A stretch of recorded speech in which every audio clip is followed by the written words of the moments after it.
NCLEX RN practice questions and answers. Question 1.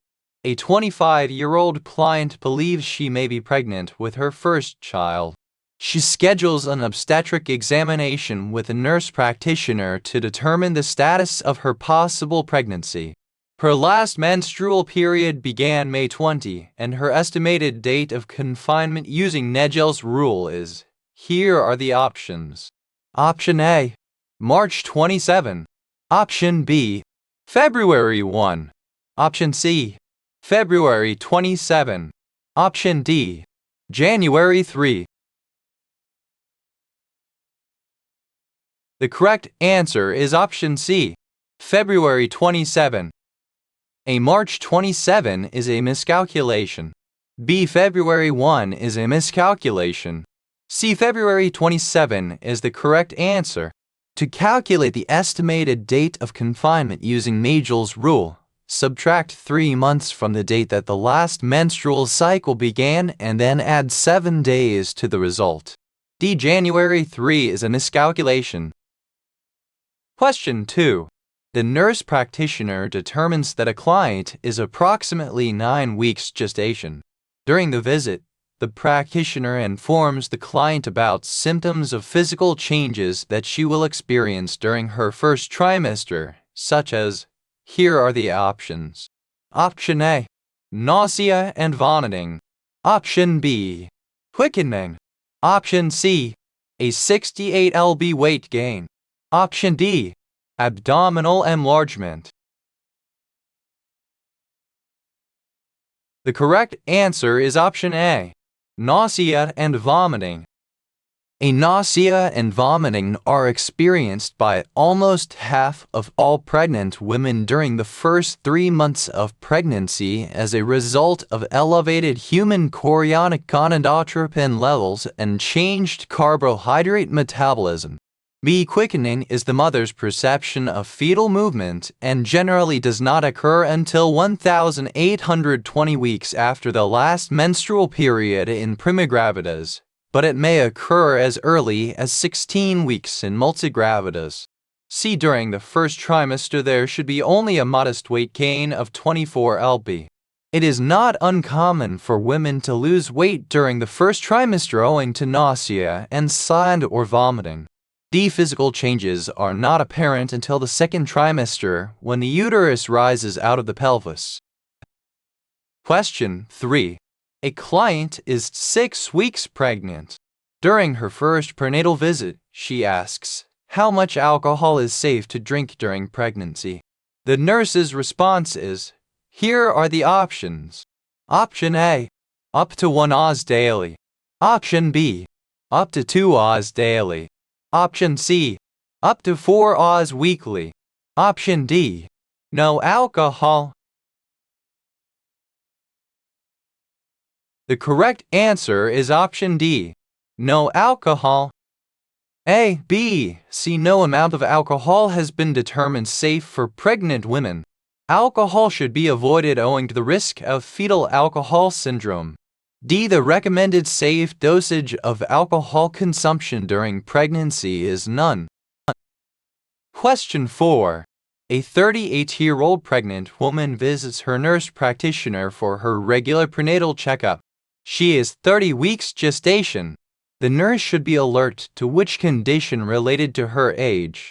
Here are the options. Option A, iron deficiency anemia. Option B, sexually transmitted disease STD. Option C, intrauterine growth retardation. Option D, pregnancy-induced hypertension PIH. The correct answer is option D, pregnancy-induced hypertension PIH. A iron deficiency anemia can occur throughout pregnancy and is not age-related. B. STDs can occur prior to or during pregnancy and are not age-related. C. Intrauterine growth retardation is an abnormal process where fetal development and maturation are delayed. It is not age-related.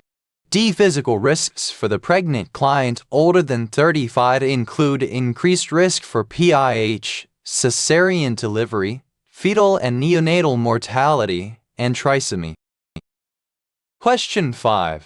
A client returns for her 6-month prenatal checkup and has gained 10 lb in 2 months. The results of her physical examination are normal. How does the nurse interpret the effectiveness of the instruction about diet and weight control? Here are the options. Option A. She is compliant with her diet as previously taught. Option B. She needs further instruction and reinforcement. Option C. She needs to increase her caloric intake. Option D. She needs to be placed on a restrictive diet immediately. The correct answer is option B. She needs further instruction and reinforcement. She is probably not compliant with her diet and exercise program. Recommended weight gain during 2nd and 3rd trimesters is approximately 12 lb. B. Because of her excessive weight gain of 10 lb in 2 months, she needs reevaluation of her eating habits and reinforcement of proper dietary habits for pregnancy. A 2,200 calorie diet is recommended for most pregnant women with a weight gain of 2,730 lb over the 9-month period. With rapid and excessive weight gain, PIH should also be suspected. C. She does not need to increase her caloric intake, but she does need to reevaluate dietary habits. 10 pounds in 2 months is excessive weight gain during pregnancy, and health teaching is warranted. D. Restrictive dieting is not recommended during pregnancy. Question 6. Pregnant women with diabetes often have problems related to the effectiveness of insulin in controlling their glucose levels during their second half of pregnancy. The nurse teaches the client that this is due to, here are the options. Option A. Decreased glomerular filtration and increased tubular absorption. Option B. Decreased estrogen levels. Option C. Decreased progesterone levels. Option D. Increased human placental lactogen levels. The correct answer is option D. Increased human placental lactogen levels. There is a rise in glomerular filtration rate in the kidneys in conjunction with decreased tubular glucose reabsorption, resulting in glycosuria. B. Insulin is inhibited by increased levels of estrogen. C. Insulin is inhibited by increased levels of progesterone. D. Human placental lactogen levels increase later in pregnancy.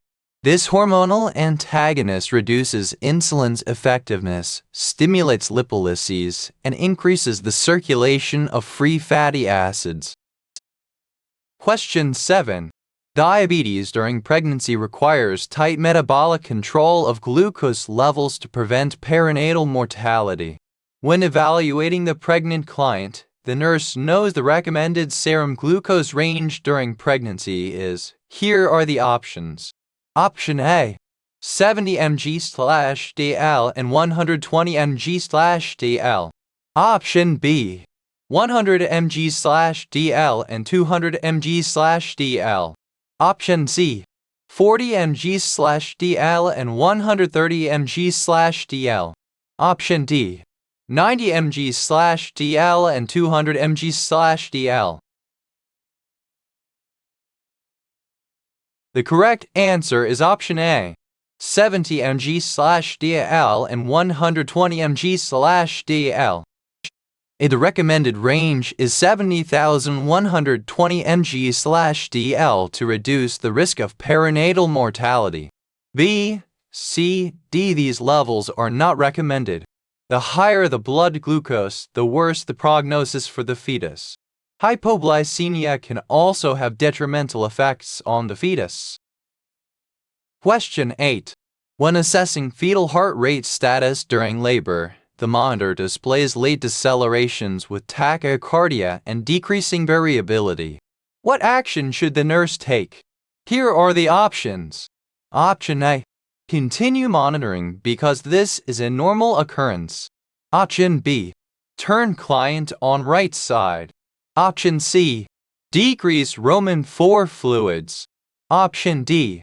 Report to physician or midwife. The correct answer is option D. Report to physician or midwife. This is not a normal occurrence. Late decelerations need prompt intervention for immediate infant recovery.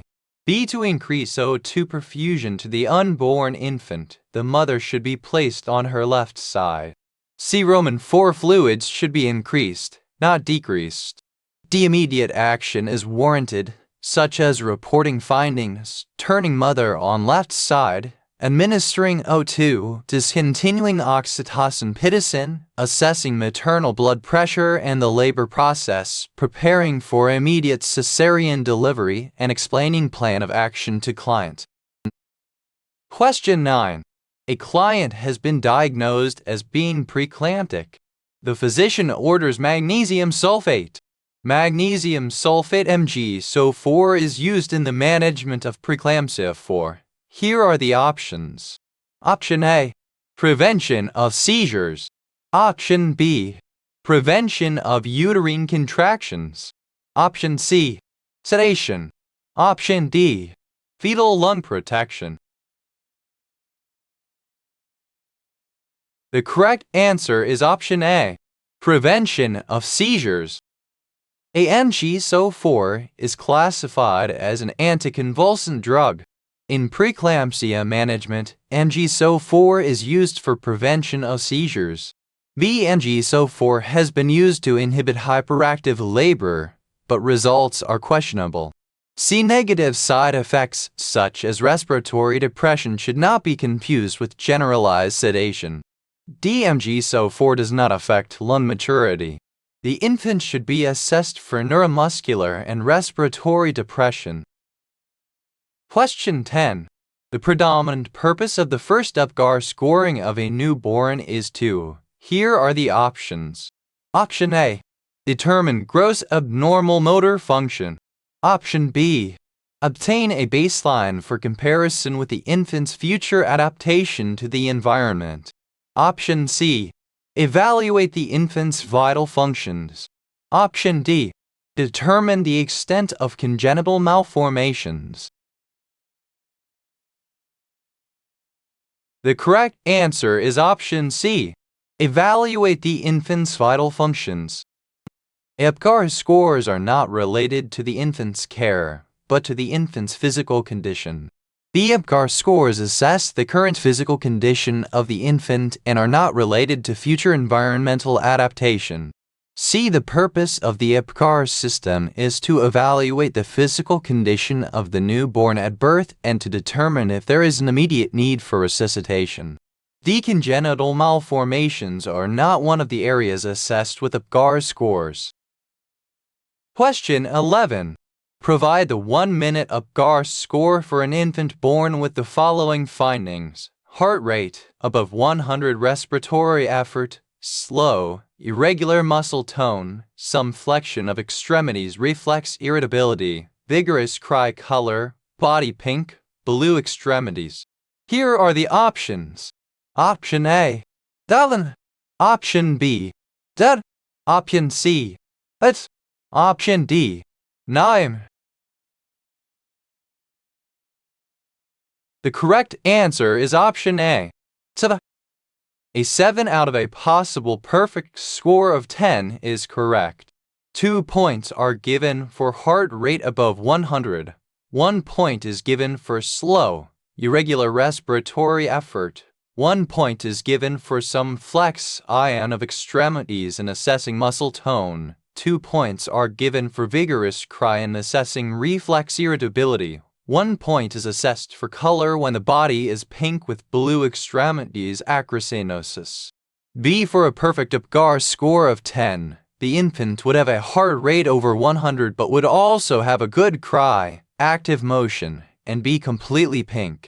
C. For an UPGAR score of 8, the respiratory rate, muscle tone, or color would need to fall into the 2-point rather than the 1-point category. D. For this infant to receive an APGAR score of 9, 4 of the areas evaluated would need ratings of 2 points and 1 area, a rating of 1 point.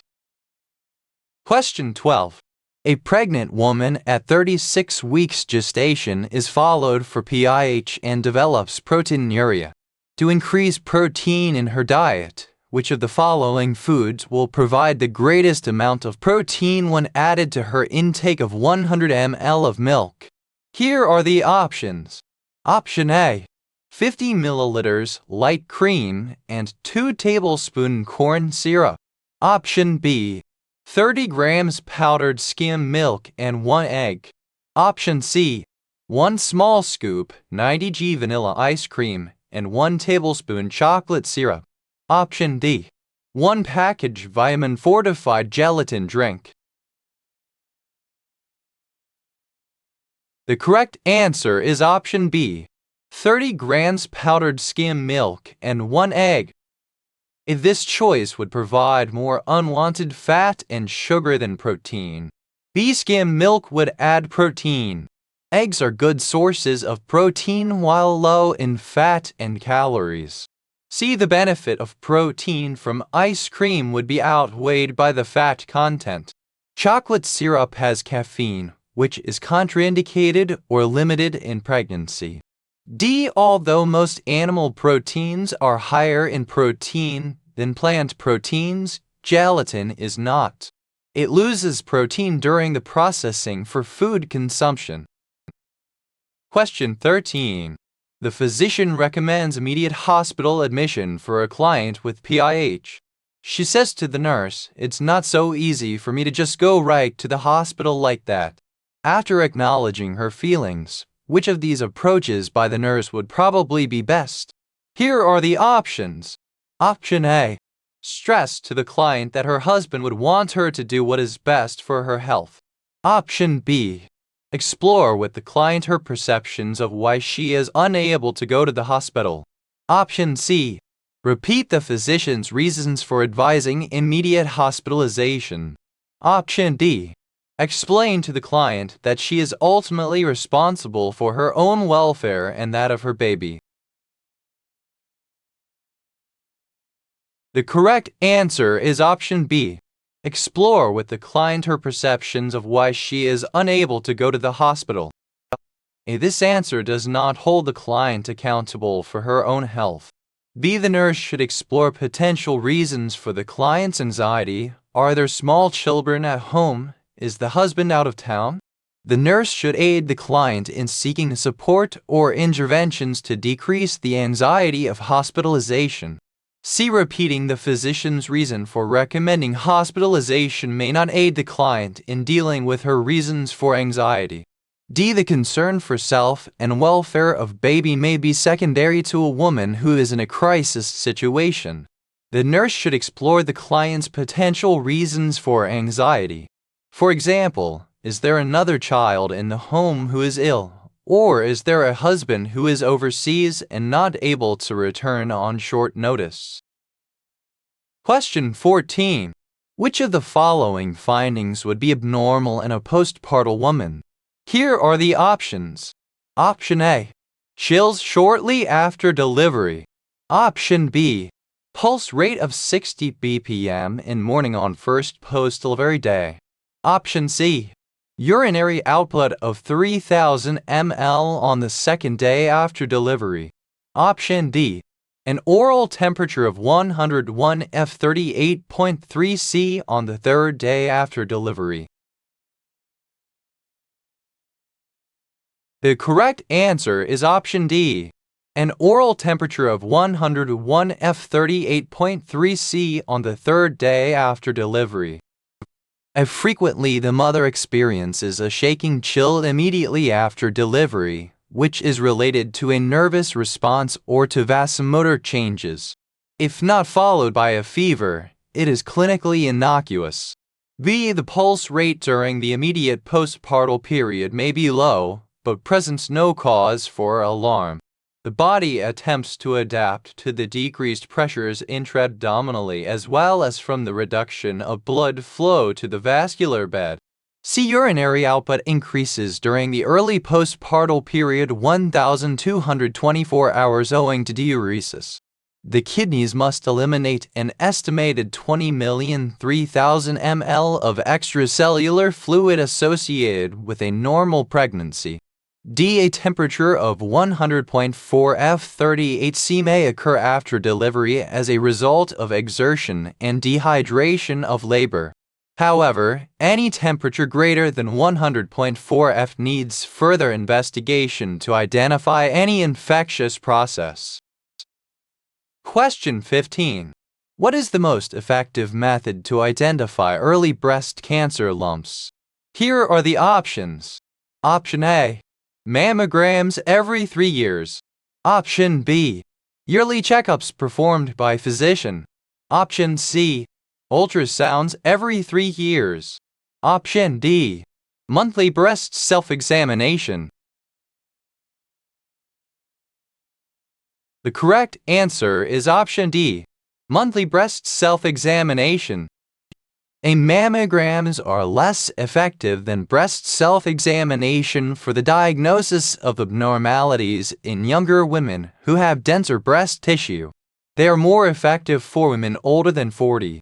Up to 15% of early-stage breast cancers are detected by physical examination. However, 95% are detected by women doing breast self-examination. C. Ultrasound is used primarily to determine the location of cysts and to distinguish cysts from solid masses. D. Monthly breast self-examination has been shown to be the most effective method for early detection of breast cancer. Approximately 95% of lumps are detected by women themselves. Question 16. Which of the following risk factors associated with breast cancer would a nurse consider most significant in a client's history? Here are the options. Option A. Menarche after age 13. Option B. Nulliparity. Option C. Maternal family history of breast cancer. Option D. Early menopause. The correct answer is option C. Maternal family history of breast cancer. Women who begin menarche late after 13 years old have a lower risk of developing breast cancer than women who have begun earlier. Average age for menarche is 12.5 years. Women who have never been pregnant have an increased risk for breast cancer, but a positive family history poses an even greater risk.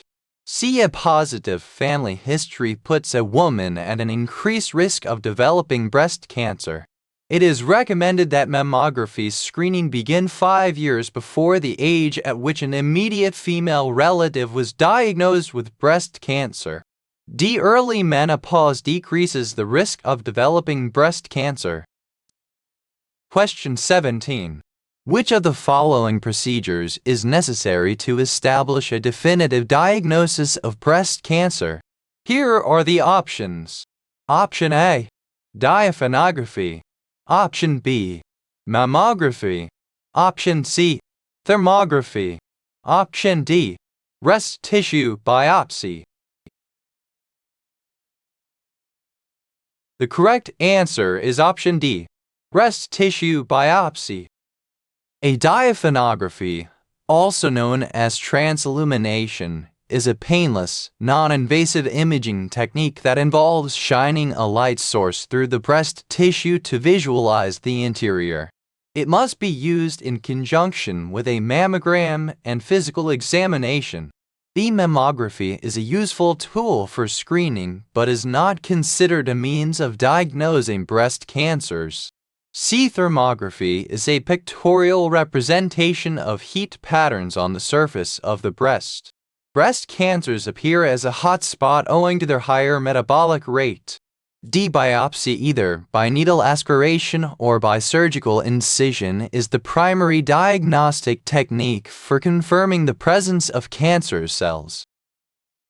Question 18. The nurse should know that according to current thinking, the most important prognostic factor for a client with breast cancer is, here are the options. Option A. Tumor size. Option B. Axillary node status. Option C. Client's previous history of disease. Option D. Client's level of estrogen-progesterone receptor assays. The correct answer is option B. Axillary node status. Although tumor size is a factor in classification of cancer growth, it is not an indicator of lymph node spread. B. Axillary node status is the most important indicator for predicting how far the cancer has spread. If the lymph nodes are positive for cancer cells, the prognosis is poorer. See, the client's previous history of cancer puts her at an increased risk for breast cancer recurrence, especially if the cancer occurred in the other breast. It does not predict prognosis, however. D. The estrogen-progesterone assay test is used to identify present tumors being fed from an estrogen site within the body. Some breast cancers grow rapidly as long as there is an estrogen supply, such as from the ovaries. The estrogen-progesterone assay test does not indicate the prognosis. Question 19. When teaching a sex education class, the nurse identifies the most common STDs in the United States as. Here are the options. Option A. Chlamydia. Option B. Herpes genitalis. Option C. Syphilis. Option D. Gonorrhea. The correct answer is option A. Chlamydia. A Chlamydia trachomatis infection is the most common STD in the United States. The Centers for Disease Control and Prevention recommends screening of all high-risk women, such as adolescents and women with multiple sex partners. B. Herpes simplex genitalia is estimated to be found in 520 million people in the United States and is rising in occurrence yearly. C. Syphilis is a chronic infection caused by Treponema pallidum. Over the last several years, the number of people infected has begun to increase. D. Gonorrhea is a bacterial infection caused by the organism Neisseria gonorrhoeae. Although gonorrhea is common, chlamydia is still the most common STD. Question 20.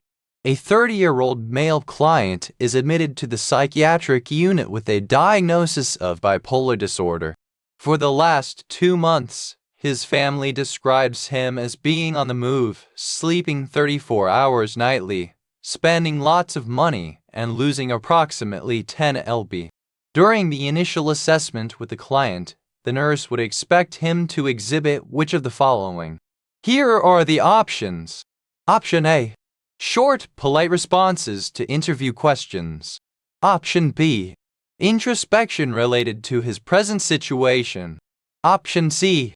Exaggerated self-importance. Option D. Feelings of helplessness and hopelessness. The correct answer is option C. Exaggerated self-importance.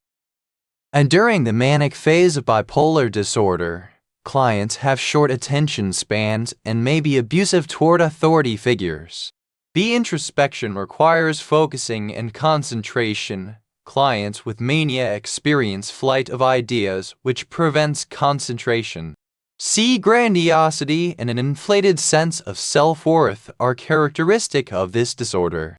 D. Feelings of helplessness and hopelessness are symptoms of the depressive stage of bipolar disorder. Question 21. The therapeutic blood level range for lithium is. Here are the options. Option A. 0.25 1.0 mx/L. Option B. 0.5 1.5 mx/L. Option C. 1.0 2.0 mx/L. Option D. 2.0 2.5 mx/L. The correct answer is option B. 0.5 1.5 mx/L. This range is too low to be therapeutic. B. This is the therapeutic range for lithium. C. This range is above the therapeutic level. D. This range is toxic and may cause severe side effects. Question 22. A client with bipolar disorder taking lithium tells the nurse that he has ringing in his ears, blurred vision, and diarrhea. The nurse notices a slight tremor in his left hand and a slurring pattern to his speech. Which of the following actions by the nurse is appropriate? Here are the options. Option A. Administer a stat dose of lithium as necessary. Option B. Recognize this as an expected response to lithium. Option C. Request an order for a stat blood lithium level. Option D. Give an oral dose of lithium antidote. The correct answer is option C. Request an order for a stat blood lithium level. These symptoms are indicative of lithium toxicity. A stat dose of lithium could be fatal. These are toxic effects of lithium therapy. C. The client is exhibiting symptoms of lithium toxicity, which may be validated by lab studies. D. There is no known lithium antidote. Question 23. Which of the following activities would be most appropriate during occupational therapy for a client with bipolar disorder? Here are the options. Option A. Playing cards with other clients. Option B. Working crossword puzzles. Option C. Playing tennis with a staff member. Option D. Sewing beads on a leather belt. The correct answer is option C. Playing tennis with a staff member. This activity is too competitive, and the manic client might become abusive toward the other clients. B. During mania, the client's attention span is too short to accomplish this task. C. This activity uses gross motor skills, eases tension, and expands excess energy.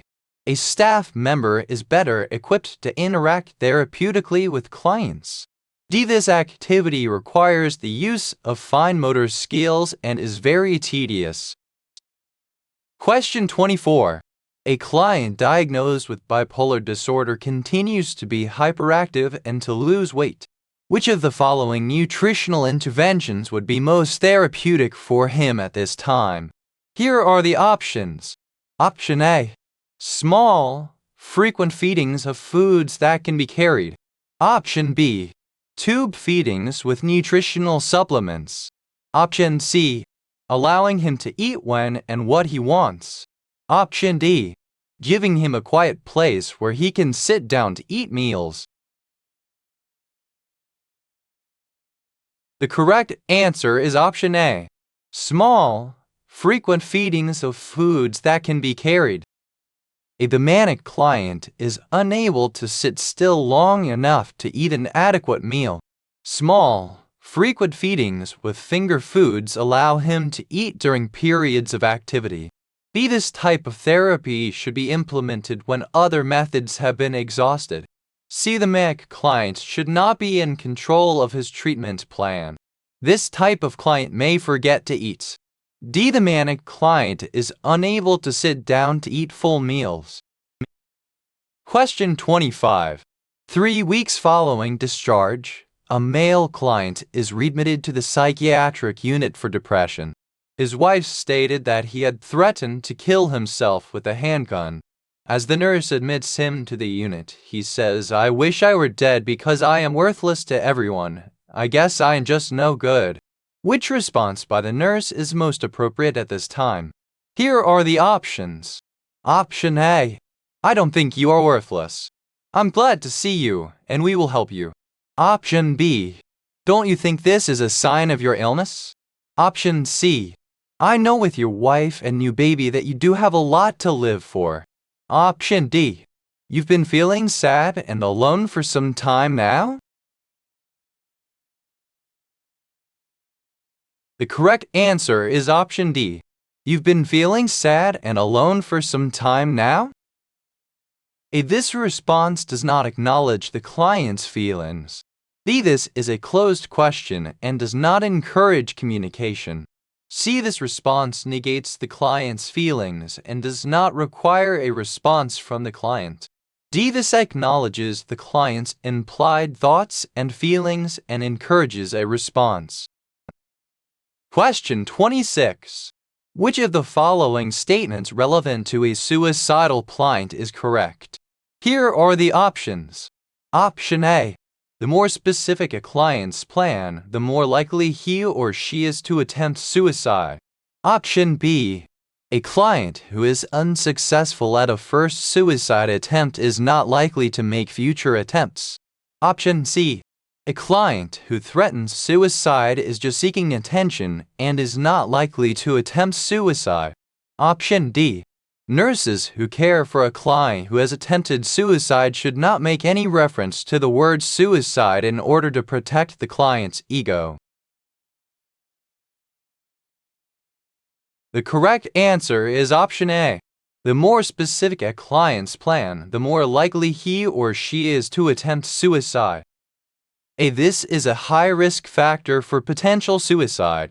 B. A previous suicide attempt is a definite risk factor for subsequent attempts. C. Every threat of suicide should be taken seriously. D. The client should be asked directly about his or her intent to do bodily harm. The client is never hurt by direct, respectful questions. Question 27. The physician orders fluoxetine Prozac for a depressed client. Which of the following should the nurse remember about fluoxetine? Here are the options. Option A. Because fluoxetine is a tricyclic antidepressant, it may precipitate a hypertensive crisis. Option B. The therapeutic effect of the drug occurs 24 weeks after treatment is begun. Option C. Foods such as aged cheese, yogurt, soy sauce, and bananas should not be eaten with this drug. Option D.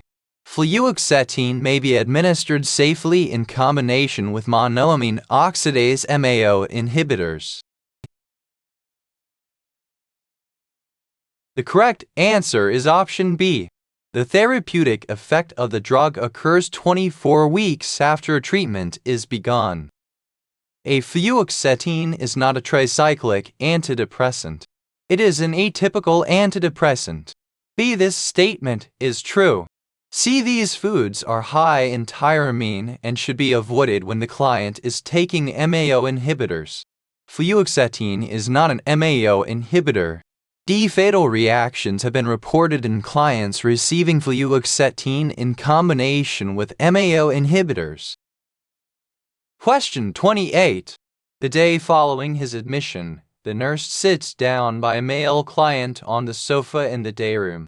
He was admitted for depression and thoughts of suicide. He looks at the nurse and says, "My life is so bad no one can do anything to help me." The most helpful initial response by the nurse would be, here are the options. Option A. It concerns me that you feel so badly when you have so many positive things in your life. Option B. It will take a few weeks for you to feel better, so you need to be patient. Option C. You are telling me that you are feeling hopeless at this point? Option D. Let's play cards with some of the other clients to get your mind off your problems for now. The correct answer is option C. You are telling me that you are feeling hopeless at this point? This response does not acknowledge the client's feelings and may increase his feelings of guilt. B. This response denotes false reassurance. C. This response acknowledges the client's feelings and invites a response. D. This response changes the subject and does not allow the client to talk about his feelings. Question 29. A long-term goal for the nurse in planning care for a depressed, suicidal client would be to. Here are the options. Option A. Provide him with a safe and structured environment. Option B. Assist him to develop more effective coping mechanisms. Option C. Have him sign a no-suicide contract. Option D. Isolate him from stressful situations that may precipitate a depressive episode. The correct answer is option B. Assist him to develop more effective coping mechanisms. A. This statement represents a short-term goal. B. Long-term therapy should be directed toward assisting the client to cope effectively with stress. C. Suicide contracts represent short-term interventions. D. This statement represents an unrealistic goal. Stressful situations cannot be avoided in reality. Question 30. After 3 weeks of treatment, a severely depressed client suddenly begins to feel better and starts interacting appropriately with other clients and staff. The nurse knows that this client has an increased risk for. Here are the options. Option A. Suicide. Option B. Exacerbation of depressive symptoms. Option C. Violence toward others. Option D. Psychotic behavior. The correct answer is option A. Suicide. When the severely depressed client suddenly begins to feel better, it often indicates that the client has made the decision to kill himself or herself and has developed a plan to do so. B. Improvement in behavior is not indicative of an exacerbation of depressive symptoms. C. The depressed client has a tendency for self-violence, not violence toward others. D. Depressive behavior is not always accompanied by psychotic behavior. Question 31. Nursing care for the substance abuse client experiencing alcohol withdrawal delirium includes. Here are the options. Option A. Maintaining seizure precautions. Option B. Restricting fluid intake. Option C. Increasing sensory stimuli. Option D. Applying ankle and wrist restraints. The correct answer is option A. Maintaining seizure precautions. These clients are at high risk for seizures during the first week after cessation of alcohol intake. B. Fluid intake should be increased to prevent dehydration. C. Environmental stimuli should be decreased to prevent precipitation of seizures. D. Application of restraints may cause the client to increase his or her physical activity and may eventually lead to exhaustion. Question 32. A psychotic client who believes that he is God and rules all the universe is experiencing which type of delusion? Here are the options. Option A. Somatic. Option B. Grandiose. Option C. Persecutory. Option D. Nihilistic. The correct answer is option B. Grandiose. These delusions are related to the belief that an individual has an incurable illness. B. These delusions are related to feelings of self-importance and uniqueness. C. These delusions are related to feelings of being conspired against. D. These delusions are related to denial of self-existence. Question 33. A client confides to the nurse that he tasted poison in his evening meal. This would be an example of what type of hallucination? Here are the options. Option A. Auditory. Option B. Gustatory. Option C. Olfactory. Option D. Visceral. The correct answer is option B. Gustatory. Auditory hallucinations involve sensory perceptions of hearing. B. Gustatory hallucinations involve sensory perceptions of taste. C. Olfactory hallucinations involve sensory perceptions of smell. D. Visceral hallucinations involve sensory perceptions of sensation. Question 34. A schizophrenic client has made sexual overtures toward her physician on numerous occasions. During lunch, the client tells the nurse, "My doctor is in love with me and wants to marry me." This client is using which of the following defense mechanisms? Here are the options. Option A. Displacement. Option B. Projection. Option C. Reaction formation. Option D. Suppression. The correct answer is option B. Projection. A displacement involves transferring feelings to a more acceptable object. B. Projection involves attributing one's thoughts or feelings to another person. C. Reaction formation involves transforming an unacceptable impulse into the opposite behavior. D. Suppression involves the intentional exclusion of unpleasant thoughts or experiences. Question 35. Hypoxia is the primary problem related to near-drowning victims. The first organ that sustains irreversible damage after submersion in water is the... Here are the options. Option A. Kidney urinary system. Option B. Brain nervous system. Option C. Heart circulatory system. Option D. Lungs respiratory system. The correct answer is option B. Brain nervous system. A. The kidney can survive after 30 minutes of water submersion. B. The cerebral neurons sustain irreversible damage after 46 minutes of water submersion. C. The heart can survive up to 30 minutes of water submersion. D. The lungs can survive up to 30 minutes of water submersion. Question 36. One of the most dramatic and serious complications associated with bacterial meningitis is Waterhouse-Friderichsen syndrome, which is... Here are the options. Option A. Peripheral circulatory collapse. Option B.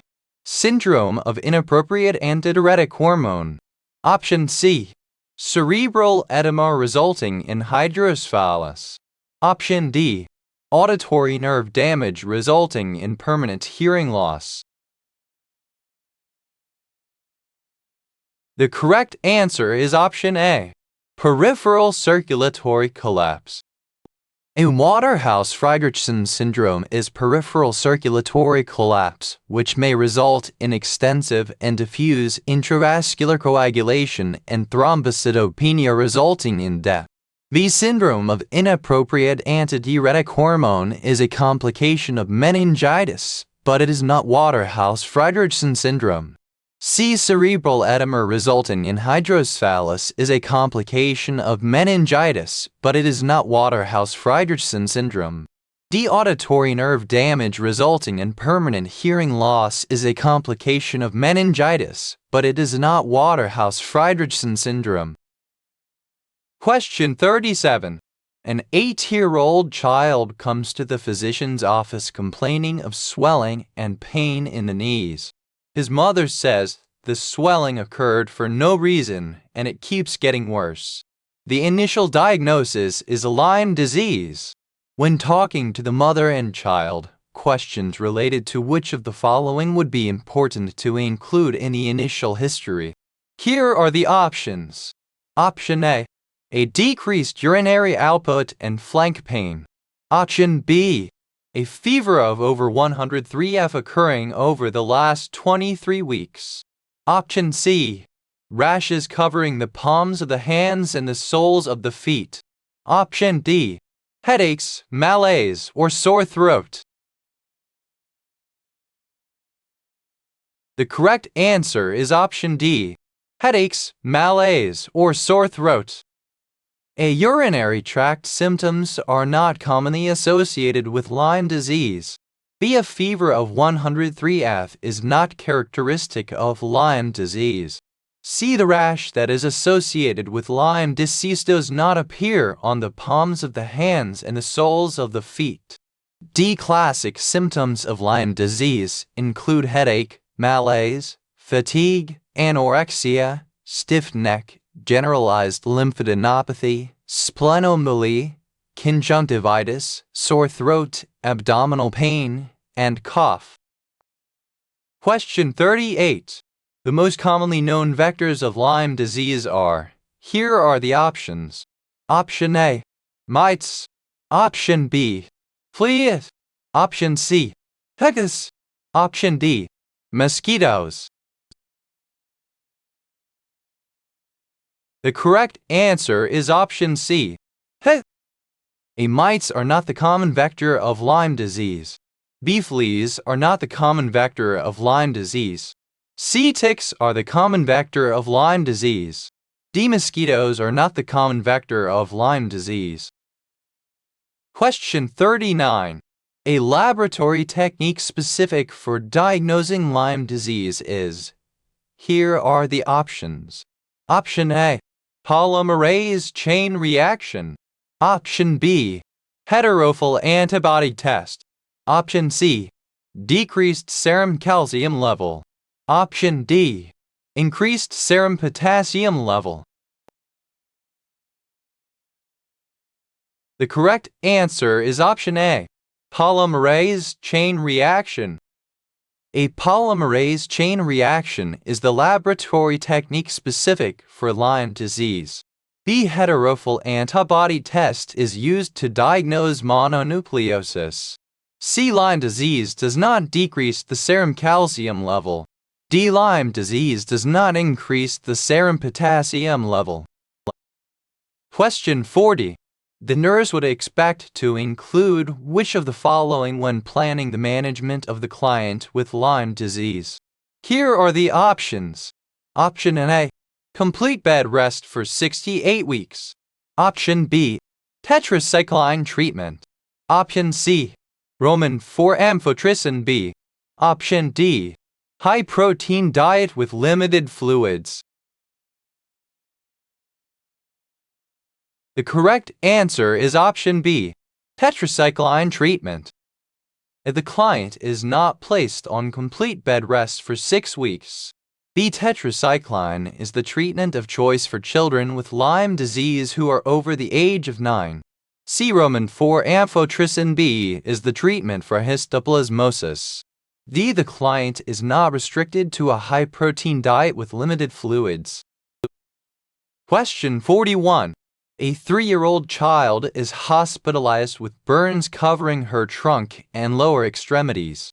Which of the following would the nurse use to assess adequacy of fluid resuscitation in the burned child? Here are the options. Option A. Blood pressure. Option B. Serum potassium level. Option C. Urine output. Option D. Pulse rate. The correct answer is option C. Urine output. A blood pressure can remain normotensive even in a state of hypovolemia. The serum potassium is not reliable for determining adequacy of fluid resuscitation. C. Urine output, alteration in sensorium, and capillary refill are the most reliable indicators for assessing adequacy of fluid resuscitation. D. Pulse rate may vary for many reasons and is not a reliable indicator for assessing adequacy of fluid resuscitation. Question 42. Proper positioning for the child who is in Bryant's traction is. Here are the options. Option A. Both hips flex at a 90-degree angle with the knees extended and the buttocks elevated off the bed. Option B. Both legs extended and the hips are not flexed. Option C. The effective leg extended with slight hip flexion. Option D. Both hips and knees maintained at a 90-degree flexion angle and the back flat on the bed. The correct answer is option A. Both hips flexed at a 90-degree angle with the knees extended and the buttocks elevated off the bed. If the child's weight supplies the countertraction for Bryant's traction, the buttocks are slightly elevated off the bed and the hips are flexed at a 90-degree angle. Both legs are suspended by skin traction. The child in buttocks extension traction maintains the legs extended and parallel to the bed. C. The child in Russell traction maintains hip flexion of the affected leg at the prescribed angle with the leg extended. D. The child in 9090 traction maintains both hips and knees at a 90-degree flexion angle and the back is flat on the bed. Question 43. A child sustains a supracondylar fracture of the femur. When assessing for vascular injury, the nurse should be alert for the signs of ischemia, which include, here are the options. Option A, bleeding, bruising, and hemorrhage. Option B, increase in serum levels of creatinine alkaline phosphatase and aspartate transaminase.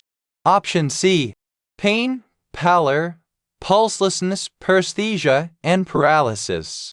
Option D, generalized swelling, pain, and diminished functional use with muscle rigidity and crepitus. The correct answer is option C, pain, pallor, pulselessness, paresthesia, and paralysis. A bleeding, bruising, and hemorrhage may occur due to injury but are not classic signs of ischemia. B. An increase in serum levels of creatinine, alkaline phosphatase, and aspartate transaminase is related to the disruption of muscle integrity. C. Classic signs of ischemia related to vascular injury secondary to long bone fractures include the 5 Ps: pain, pallor, pulselessness, paresthesia, and paralysis. D. Generalized swelling, pain, and diminished functional use with muscle rigidity and crepitus are common clinical manifestations of a fracture but not ischemia. Question 44. When administering phenytoin dilantin to a child, the nurse should be aware that a toxic effect of phenytoin therapy is. Here are the options. Option A, Stevens-Johnson syndrome. Option B, folate deficiency. Option C, leukoplakia anemia. Option D, granulocytosis and nephrosis. The correct answer is option A, Stevens-Johnson syndrome. A Stevens-Johnson syndrome is a toxic effect of phenytoin. B. Folate deficiency is a side effect of phenytoin, but not a toxic effect. C. Leukoplakia anemia is a toxic effect of carbamazepine tegretol. D. Granulocytosis and nephrosis are toxic effects of trimethyldiene. Question 45. A 6-month-old infant has been admitted to the emergency room with febrile seizures. In the teaching of the parents, the nurse states that, here are the options. Option A, sustained temperature elevation over 103 F is generally related to febrile seizures. Option B, febrile seizures do not usually recur. Option C, there is little risk of neurological deficit and mental retardation as sequelae to febrile seizures. Option D, febrile seizures are associated with diseases of the central nervous system. The correct answer is option C. There is little risk of neurological deficit and mental retardation as sequelae to febrile seizures.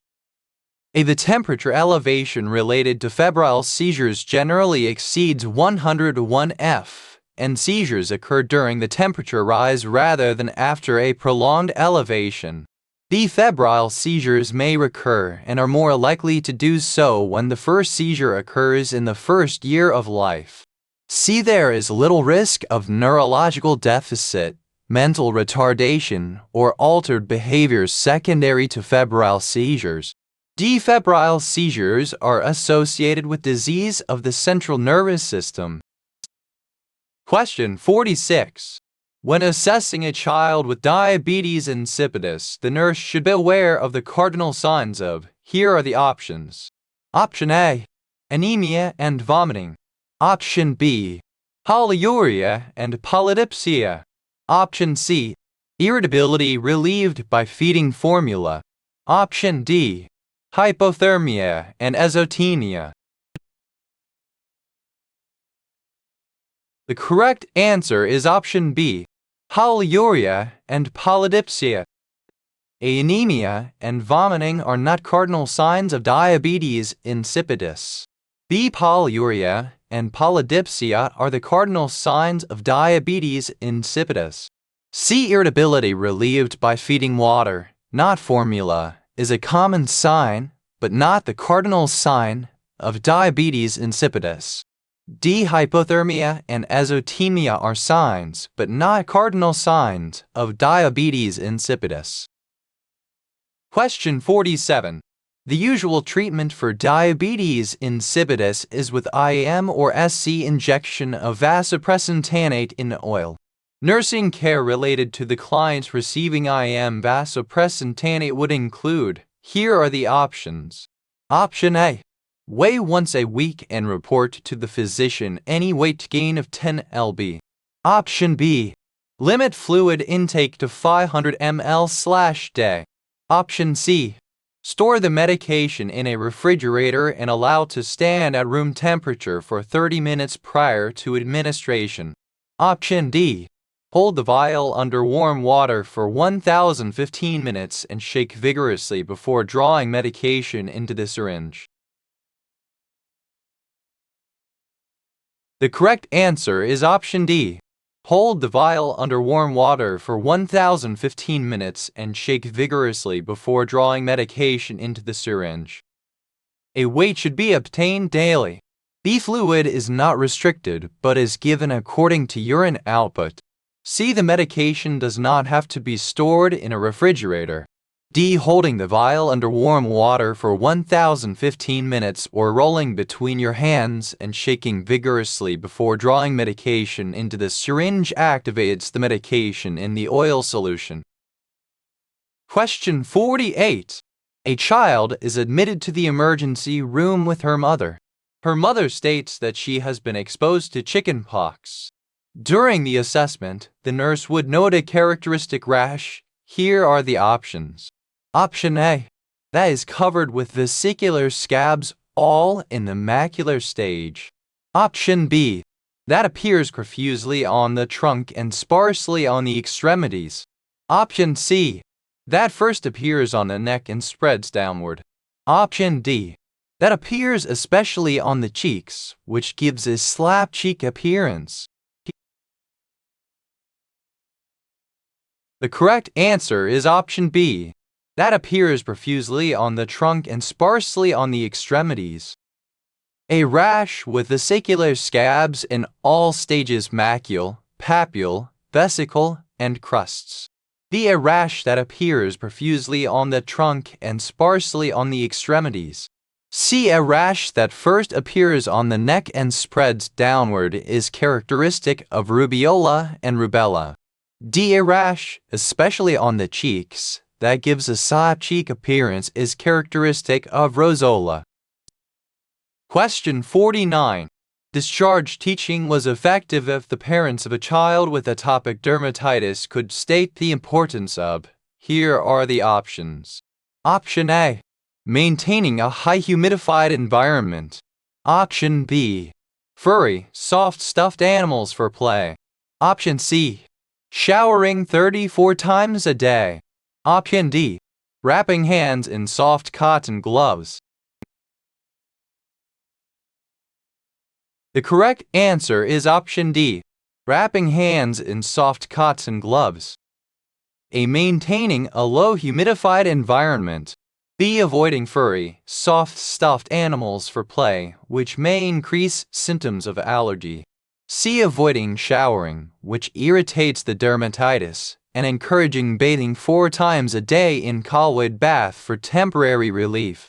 D. Wrapping hands in soft cotton gloves to prevent skin damage during scratching. Question 50. The priority nursing goal when working with an autistic child is. Here are the options. Option A. To establish trust with the child. Option B. To maintain communication with the family. Option C. To promote involvement in school activities. Option D. To maintain nutritional requirements. The correct answer is option A. To establish trust with the child. A. The priority nursing goal when working with an autistic child is establishing a trusting relationship. B. Maintaining a relationship with the family is important, but having the trust of the child is a priority. C. To promote involvement in school activities is inappropriate for a child who is autistic. D. Maintaining nutritional requirements is not the primary problem of the autistic child. Question 51. The child with iron poisoning is given Roman 4-deferoxamine mesylate deferral. Following administration, the child suffers hypotension, facial flushing, and urticaria. The initial nursing intervention would be to. Here are the options. Option A. Discontinue the Roman 4. Option B. Stop the medication and begin a normal saline infusion. Option C. Take all vital signs and report to the physician. Option D. Assess urinary output and if it is 30 ml an hour, maintain current treatment. The correct answer is option B. Stop the medication and begin a normal saline infusion. A. The Roman 4 line should not be discontinued because other Roman 4 medications will be needed. B. Stop the medication and begin a normal saline infusion. The child is exhibiting signs of an allergic reaction and could go into shock if the medication is not stopped. The line should be kept open for other medication. C. Taking vital signs and reporting to the physician is not an adequate intervention because the Roman 4 medication continues to flow. D. Assessing urinary output and, if it is 30 ml an hour, maintaining current treatment is an inappropriate intervention owing to the child's obvious allergic reaction. Question 52. As the nurse assesses a male adolescent with chlamydia, the nurse determines that a sign of chlamydia is. Here are the options. Option A. Enlarged penis. Option B. Secondary lymphadenitis. Option C. Epididymitis. Option D. Hepatosplenomegaly. The correct answer is option C. Epididymitis. An enlarged penis is not a sign of chlamydia. B. Secondary lymphadenitis is a complication of lymphogranuloma venereum. C. Untreated chlamydial infection can spread from the urethra, causing epididymitis, which presents as a tender, scrotal swelling. D. Hepatosplenomegaly is not a complication. Question 53. When teaching a mother of a 4-month-old with diarrhea about the importance of preventing dehydration, the nurse would inform the mother about the importance of feeding her child. Here are the options. Option A. Fruit juices. Option B. Diluted carbonated drinks. Option C. Soy-based, lactose-free formula. Option D. Regular formulas mixed with electrolyte solutions. The correct answer is option C. Soy-based, lactose-free formula. Diluted fruit juices are not recommended for hydration because they tend to aggravate the diarrhea. B. Diluted soft drinks have a high carbohydrate content, which aggravates the diarrhea. C. Soy-based, lactose-free formula reduces stool output and duration of diarrhea in most infants. D. Regular formulas contain lactose, which can increase diarrhea. Question 54. The primary reason that an increase in heart rate 100 bpm detrimental to the client with a myocardial infarction MI is that. Here are the options. Option A. Stroke volume and blood pressure will drop proportionately. Option B. Systolic ejection time will decrease, thereby decreasing cardiac output. Option C. Decreased contractile strength will occur due to decreased filling time. Option D. Decreased coronary artery perfusion due to decreased diastolic filling time will occur, which will increase ischemic damage to the myocardium. The correct answer is option D. Decreased coronary artery perfusion due to decreased diastolic filling time will occur, which will increase ischemic damage to the myocardium. A decreased stroke volume and blood pressure will occur secondary to decreased diastolic filling. B. Tachycardia primarily decreases diastole. Systolic time changes very little. C. Contractility decreases owing to the decreased filling time and decreased time for fiber lengthening. D. Decreased O2 supply due to decreased time for filling of the coronary arteries increases ischemia and infarct size. Tachycardia primarily robs the heart of diastolic time, which is the primary time for coronary artery filling. Question 55. To appropriately monitor therapy and client progress, the nurse should be aware that increased myocardial work and O2 demand will occur with which of the following? Here are the options. Option A. Positive inotropic therapy. Option B. Negative chronotropic therapy. Option C. Increase in balance of myocardial O2 supply and demand. Option D. Afterload reduction therapy. The correct answer is option A. Positive inotropic therapy. Inotropic therapy will increase contractility, which will increase myocardial O2 demand. The decreased heart rate to the point of bradycardia will increase coronary artery filling time. This should be used cautiously because tachycardia may be a compensatory mechanism to increase cardiac output. See, the goal in the care of the MI client with angina is to maintain a balance between myocardial O2 supply and demand. D. Decrease in systemic vascular resistance by drug therapy, such as Roman 4-nitroglycerin or nitroprusside, or intra-aortic balloon pump therapy would decrease myocardial work and O2 demand. Question 56. The nurse would need to monitor the serum glucose levels of a client receiving which of the following medications, owing to its effects on glycogenolysis and insulin release. Here are the options. Option A. Norepinephrine Levodopa. Option B. The butamine Dovatrex. Option C. Propranolol Inderal. Option D. Epinephrine Adrenaline. The correct answer is option D. Epinephrine Adrenaline. Norepinephrine side effects are primarily related to safe, effective care environment and include decreased peripheral perfusion and bradycardia. Beta-butamine side effects include increased heart rate and blood pressure, ventricular ectopy, nausea, and headache. C. Propranolol side effects include elevated blood urea, nitrogen, serum transaminase, alkaline phosphatase, and lactic dehydrogenase. D. Epinephrine increases serum glucose levels by increasing glycogenolysis and inhibiting insulin release. Prolonged use can elevate serum lactate levels, leading to metabolic acidosis, increased urinary catecholamines, false elevation of blood urea nitrogen, and decreased coagulation time. Question 57. Which of the following medications requires close observation for bronchospasm in the client with chronic obstructive pulmonary disease or asthma?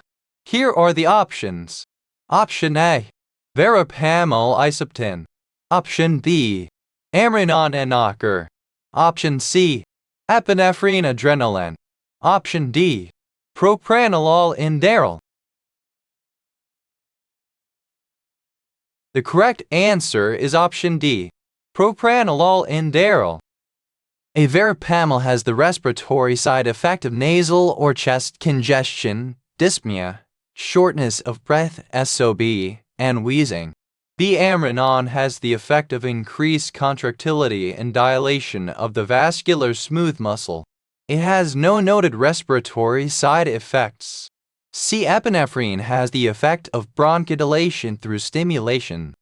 D. Propranolol, esmolol, and labetalol are all blocking agents which can increase airway resistance and cause bronchospasms. Question 58. The following medications were noted on review of the client's home medication profile. Which of the medications would most likely potentiate or elevate serum digoxin levels? Here are the options. Option A, Hesel. Option B, thyroid agents. Option C, quinidine. Option D, theophylline. The correct answer is option C, quinidine. A hypokalemia can cause digoxin toxicity. Administration of KCl would prevent this. D. Thyroid agents decrease digoxin levels. C. Quinidine increases digoxin levels dramatically.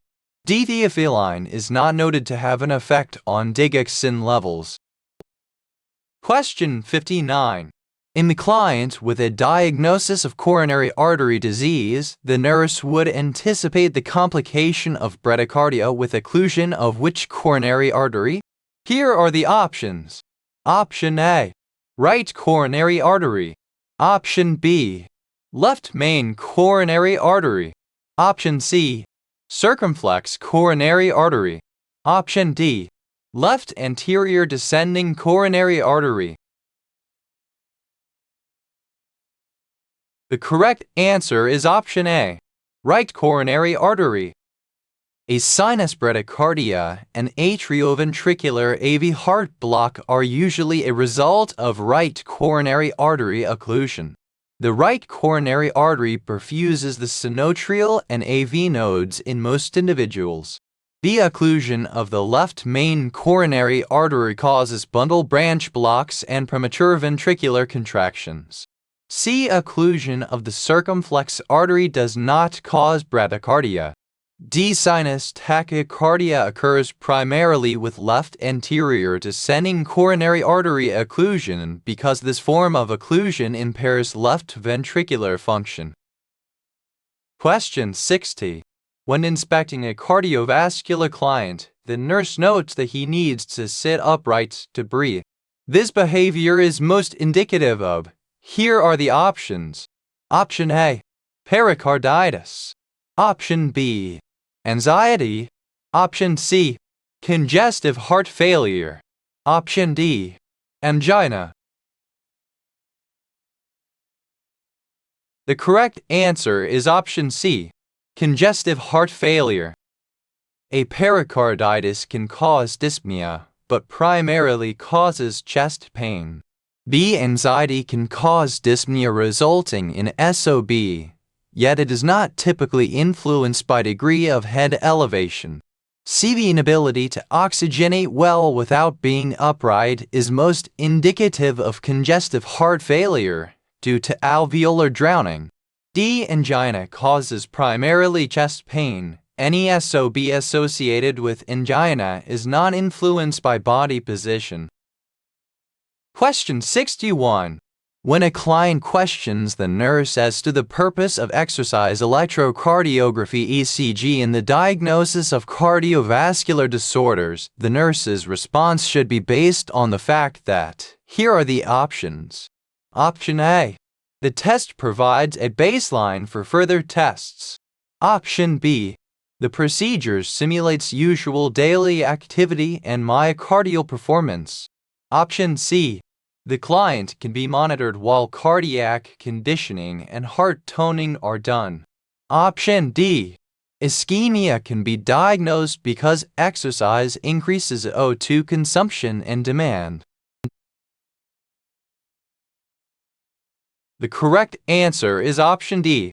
Ischemia can be diagnosed because exercise increases O2 consumption and demand.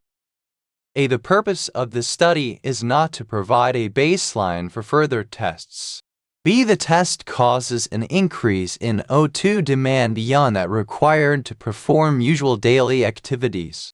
C. Monitoring does occur, but the test is not for the purpose of cardiac toning and conditioning. D. Exercise ECG, or stress testing, is designed to elevate the peripheral and myocardial needs for O2 to evaluate the ability of the myocardium and coronary arteries to meet the additional demands. Question 62. In assessing cardiovascular clients with progression of aortic stenosis, the nurse should be aware that there is typically, here are the options. Option A, decreased pulmonary blood flow and cyanosis. Option B, increased pressure in the pulmonary veins and pulmonary edema.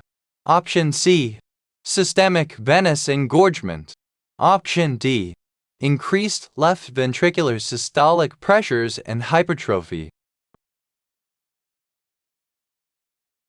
The correct answer is option D, increased left ventricular systolic pressures and hypertrophy. These signs are seen in pulmonic stenosis or in response to pulmonary congestion and edema and mitral stenosis. B. These signs are seen primarily in mitral stenosis or as a late sign in aortic stenosis after left ventricular failure. C. These signs are seen primarily in right-sided heart valve dysfunction. D. Left ventricular hypertrophy occurs to increase muscle mass and overcome the stenosis. Left ventricular pressures increase as left ventricular volume increases owing to insufficient emptying. Question 63. The cardiac client who exhibits the symptoms of disorientation, lethargy, and seizures may be exhibiting a toxic reaction to. Here are the options. Option A, digoxin lanoxin. Option B, lidocaine xylocaine. Option C, quinidine gluconate or sulfate quinaglutquinidex. Option D, nitroglycerin roman 4-trityl. The correct answer is option B, lidocaine xylocaine. Side effects of digoxin include headache, hypotension, AV block, blurred vision, and yellow-green halos. B. Side effects of lidocaine include heart block, headache, dizziness, confusion, tremor, lethargy, and convulsions.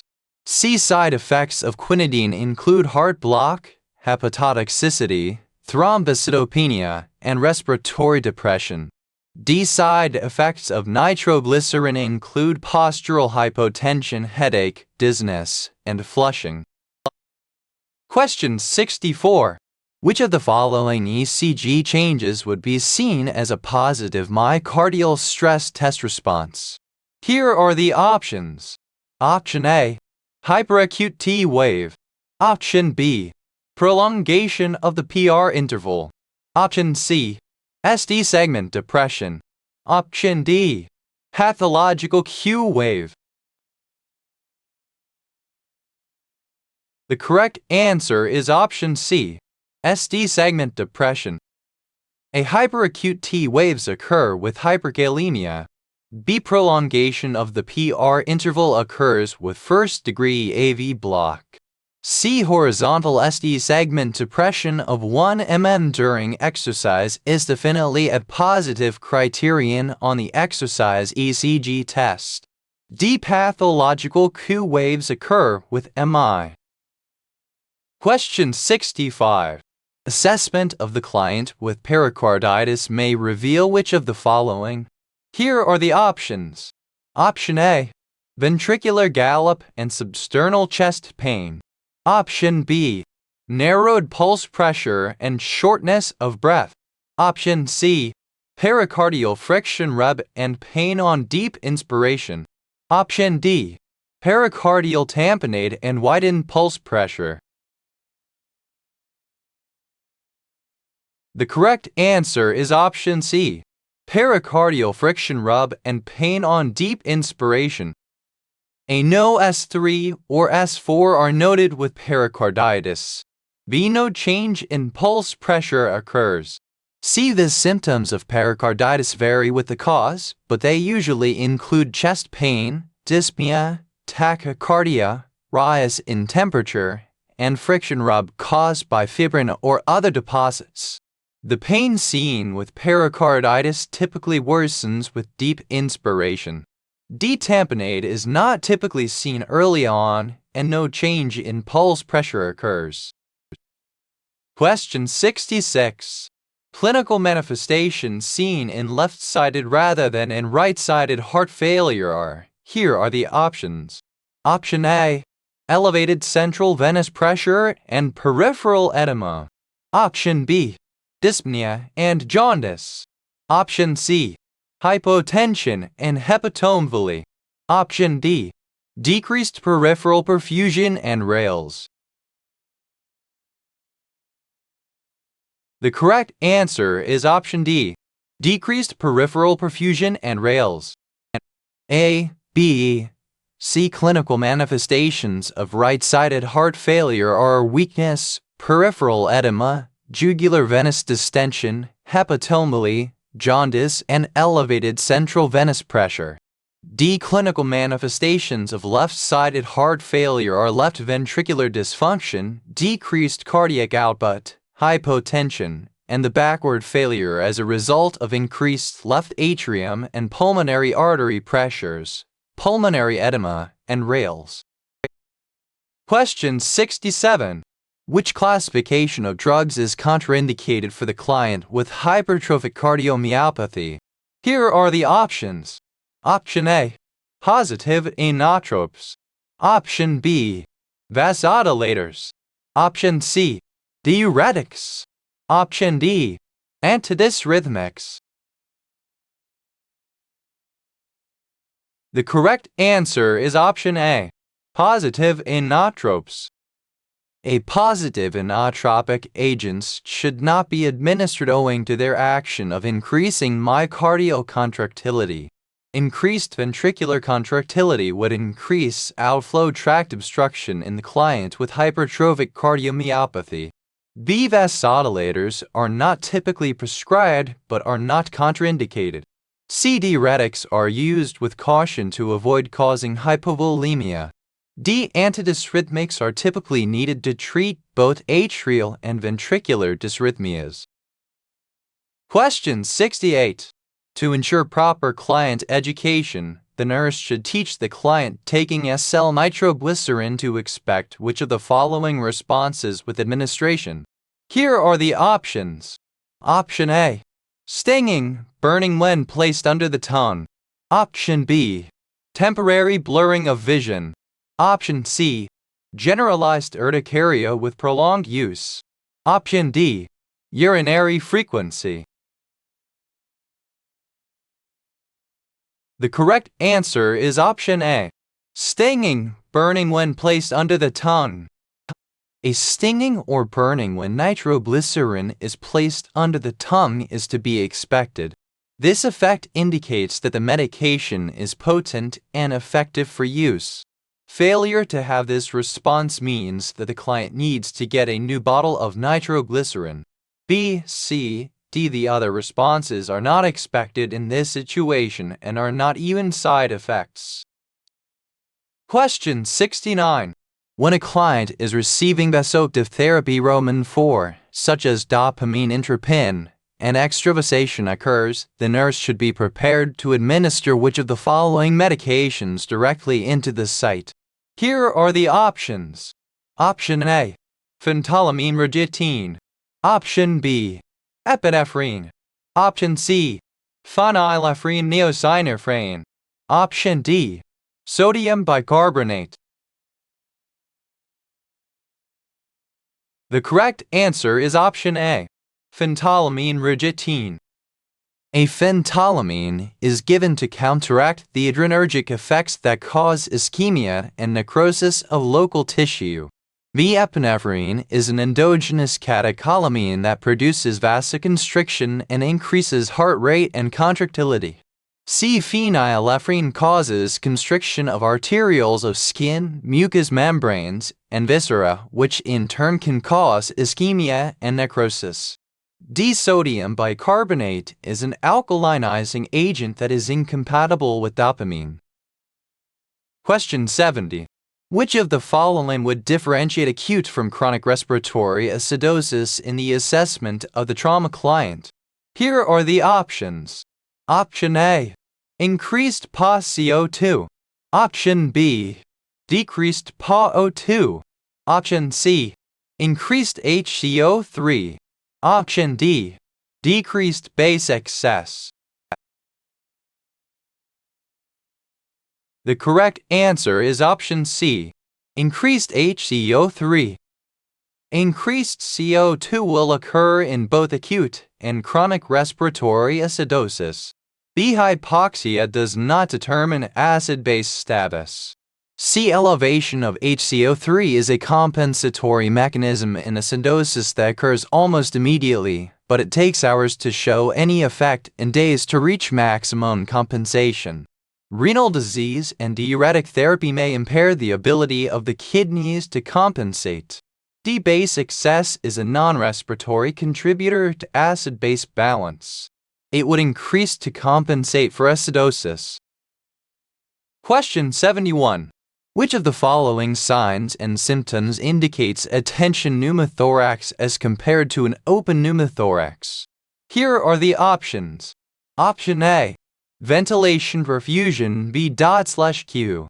Mismatch. Option B. Hypoxemia and respiratory acidosis. Option C.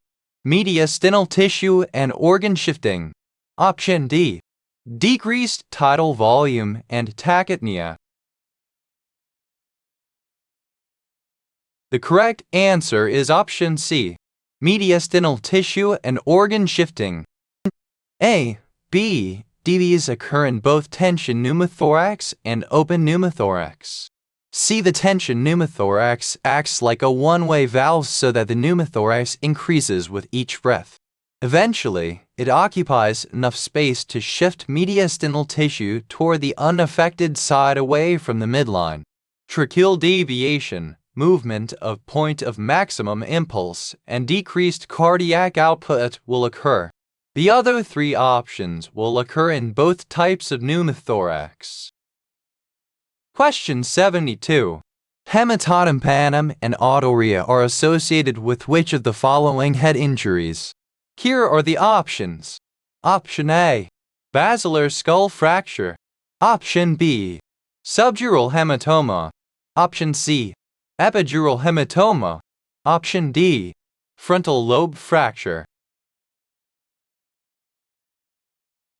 The correct answer is option A, basilar skull fracture.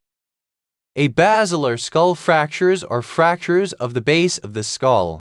Blood behind the eardrum or blood or cerebrospinal fluid CSF leaking from the ear are indicative of a dural laceration. Basilar skull fractures are the only type with these symptoms.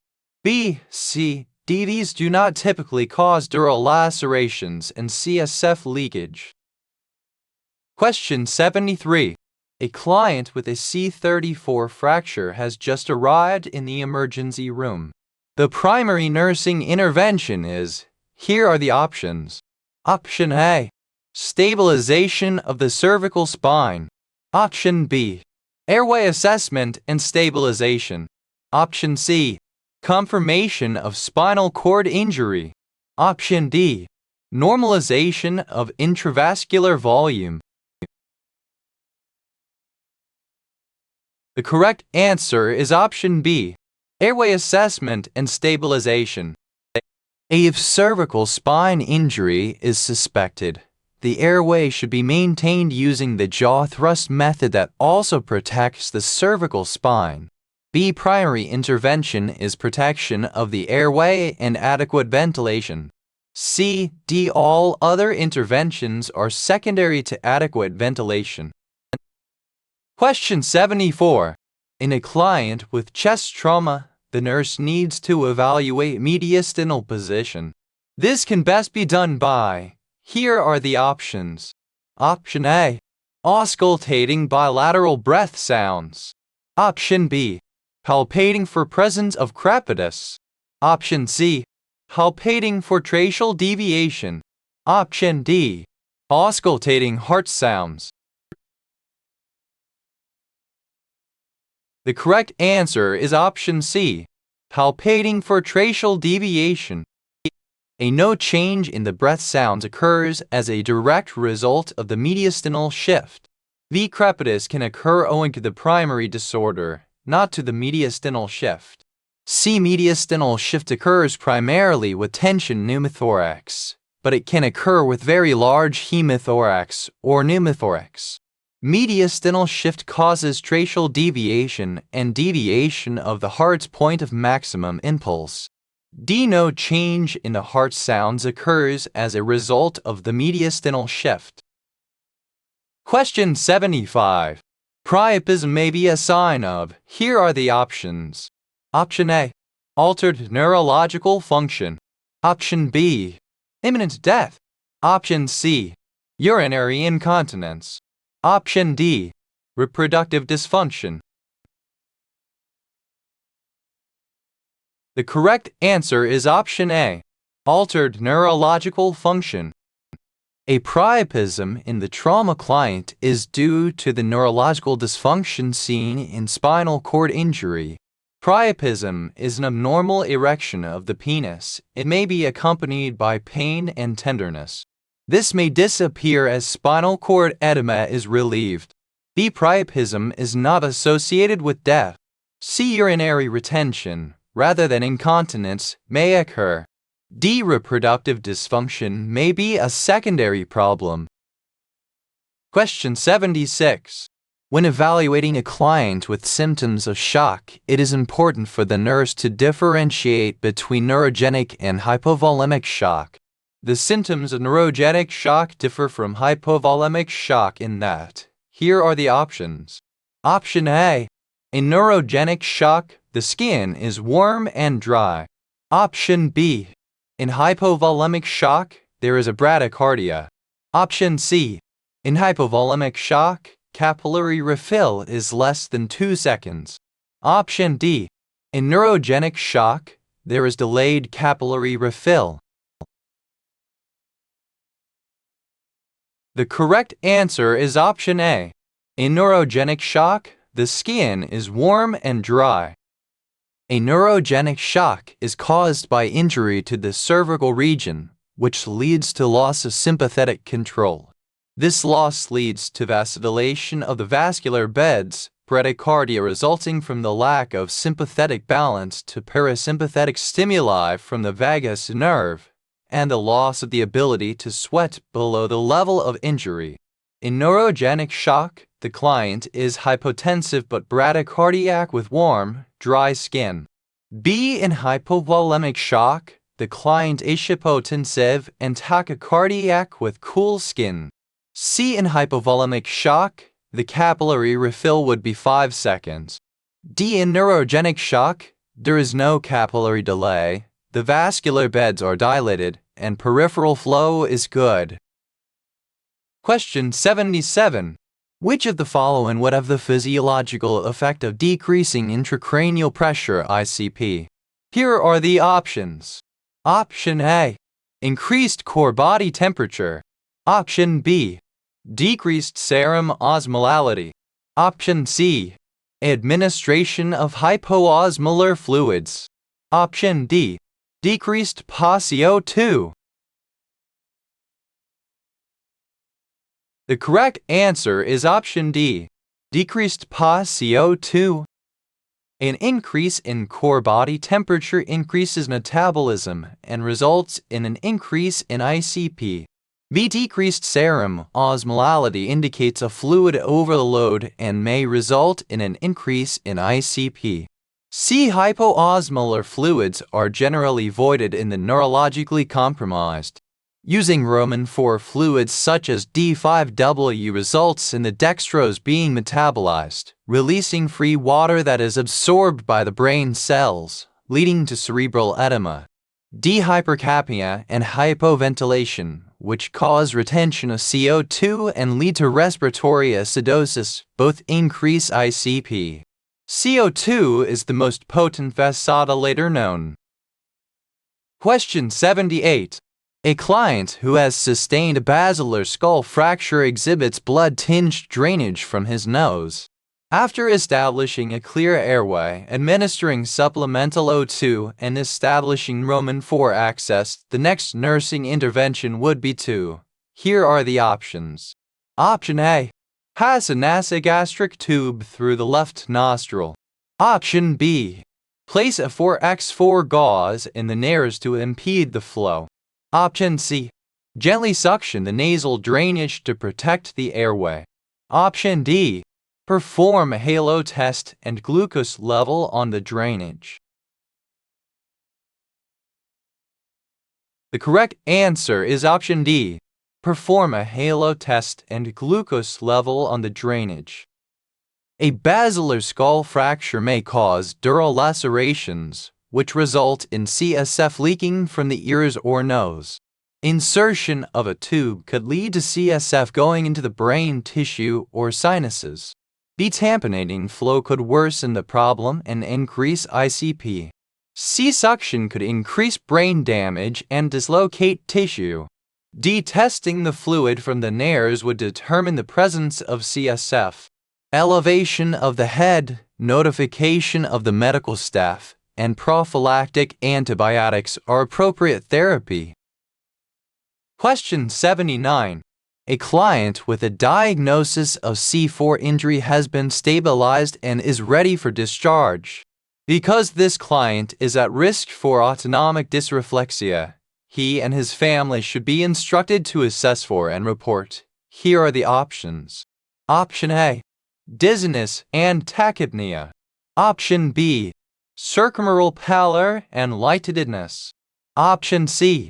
Headache and facial flushing. Option D. Pallor and itching of the face and neck. The correct answer is option C. Headache and facial flushing. A tachypnea is not a symptom. B. Circumaural pallor is not a symptom. C. Autonomic dysreflexia is an uninhibited and exaggerated reflex of the autonomic nervous system to stimulation, which results in vasoconstriction and elevated blood pressure. D. Pallor and itching are not symptoms. Question 80. The initial treatment for a client with a liquid chemical burn injury is to. Here are the options. Option A. Irrigate the area with neutralizing solutions. Option B. Flush the exposed area with large amounts of water. Option C. Inject calcium chloride into the burn area. Option D. Apply lanolin ointment to the area. The correct answer is option B. Flush the exposed area with large amounts of water. In the past, neutralizing solutions were recommended, but presently there is concern that these solutions extend the depth of burn area. B. The use of large amounts of water to flush the area is recommended for chemical burns. C. Calcium chloride is not recommended therapy and would likely worsen the problem. D. Lanolin is of no benefit in the initial treatment of a chemical injury and may actually extend a thermal injury. Question 81. The most important reason to closely assess circumferential burns at least every hour is that they may result in. Here are the options. Option A. Hypovolemia. Option B. Renal damage. Option C. Ventricular arrhythmias. Option D. Loss of peripheral pulses. The correct answer is option D. Loss of peripheral pulses. A hypovolemia could be a result of fluid loss from thermal injury, but not as a result of the circumferential injury. B. Renal damage is typically seen because of prolonged hypovolemia or myglobinuria. C. Electrical injuries and electrolyte changes typically cause arrhythmias in the burn client. D. The circumvention burn not only is of an internal turning to the bump is the one area of this an external circumvention will fit towards burn bump there's as we move in which could return. Question 82. During burn therapy, morphine is primarily administered Roman 4 for pain management because this route. Here are the options. Option A. Delays absorption to provide continuous pain relief. Option B. Facilitates absorption because absorption from muscles is not dependable. Option C. Allows for discontinuance of the medication if respiratory depression develops. Option D. Avoids causing additional pain from IM injections. The correct answer is option B. Facilitates absorption because absorption from muscles is not dependable. Absorption would be increased, not decreased. BIM injection should not be used until the client is hemodynamically stable and has adequate tissue perfusion. Medications will remain in the subcutaneous tissue with the fluid that is present in the interstitial spaces in the acute phase of the thermal injury. The client will have a poor response to the medication administered, and a dumping of the medication can occur when the medication and fluid are shifted back into the intravascular spaces in the next phase of healing. C. Roman IV administration of the medication would hasten respiratory compromise, if present. D. The desire to avoid causing the client additional pain is not a primary reason for this route of administration. Question 83. The medication that best penetrates eschar is. Here are the options. Option A. Mafenide acetate sulfamylin. Option B. Silver sulfadazine silvadine. Option C. Neomycin sulfate neosporin. Option D. Povidone betadine. The correct answer is option A. Mafenide acetate sulfamylin. A mafenide acetate is bacteriostatic against gram-positive and gram-negative organisms and is the agent that best penetrates eschar. B. Silver sulfadazine poorly penetrates eschar. C. Neomycin sulfate does not penetrate eschar. D. Povidone does not penetrate eschar. Question 84. When the nurse is evaluating lab data for a client 1,824 hours after a major thermal burn, the expected physiological changes would include which of the following? Here are the options. Option A. Elevated serum sodium. Option B. Elevated serum calcium. Option C. Elevated serum protein. Option D. Elevated hematocrit. The correct answer is option D. Elevated hematocrit. A sodium enters the edema fluid in the burn area, lowering the sodium content of the vascular fluid. Hyponatremia may continue for days to several weeks because of sodium loss to edema, sodium shifting into the cells, and later, diuresis. The hypocalcemia occurs because of calcium loss to edema fluid at the burn site third space fluid. C. Protein loss occurs at the burn site owing to increased capillary permeability. Serum protein levels remain low until healing occurs. D. Hematocrit level is elevated owing to hemoconcentration from hypovolemia. Anemia is present in the post-burn stage owing to blood loss and hemolysis, but it cannot be assessed until the client is adequately hydrated. Question 85. The nurse notes hyperventilation in a client with a thermal injury. She recognizes that this may be a reaction to which of the following medications if applied in large amounts. Here are the options. Option A. Neosporin sulfate. Option B. Mafenide acetate. Option C. Silver sulfadazine. Option D. Povidone. The correct answer is option B. Mafenide acetate. The side effects of neomycin sulfate include rash, urticaria, nephrotoxicity, and ototoxicity. B. The side effects of mafenide acetate include bone marrow suppression, hemolytic anemia, eosinophilia, and metabolic acidosis. The hyperventilation is a compensatory response to the metabolic acidosis. C. The side effects of silver sulfadazine include rash, itching, leukopenia, and decreased renal function. D. The primary side effect of povidone is decreased renal function. Question 86. The primary reason for sending a burn client home with a pressure garment, such as a Jobs garment, is that the garment. Here are the options. Option A. decreases hypertrophic scar formation. Option B, assists with ambulation. Option C, covers burn scars and decreases the psychological impact during recovery. Option D, increases venous return and cardiac output by normalizing fluid status. The correct answer is option A, decreases hypertrophic scar formation. A tubular support, such as that received with a joust garment, applies tension of 1020 mm-Hg.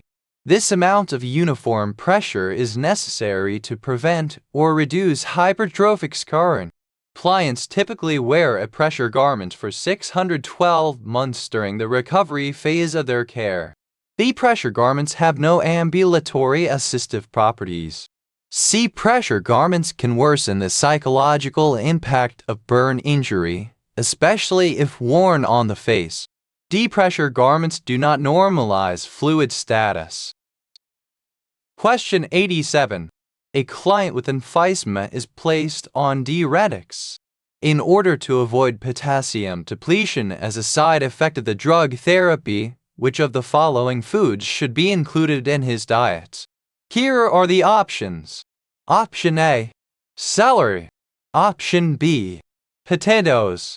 Option C, tomatoes. Option D, liver. The correct answer is option B, potatoes. A celery is high in sodium. B. Potatoes are high in potassium. C. Tomatoes are high in sodium. D. Liver is high in iron. Question 88. Which of the following would the nurse expect to find following respiratory assessment of a client with advanced emphysema? Here are the options. Option A, distant breath sounds. Option B, increased heart sounds. Option C, decreased anteroposterior chest diameter. Option D, collapsed neck veins. The correct answer is option A, distant breath sounds. A distant breath sounds are found in clients with emphysema owing to increased anteroposterior chest diameter, overdistension, and air trapping. B. Deceased heart sounds are present because of the increased anteroposterior chest diameter. C. A barrel-shaped chest is characteristic of emphysema. D. Increased distension of neck veins is found owing to right-sided heart failure, which may be present in advanced emphysema. Question 89. The nurse assists a client with advanced emphysema to the bathroom. The client becomes extremely short of breath while returning to bed. The nurse should. Here are the options.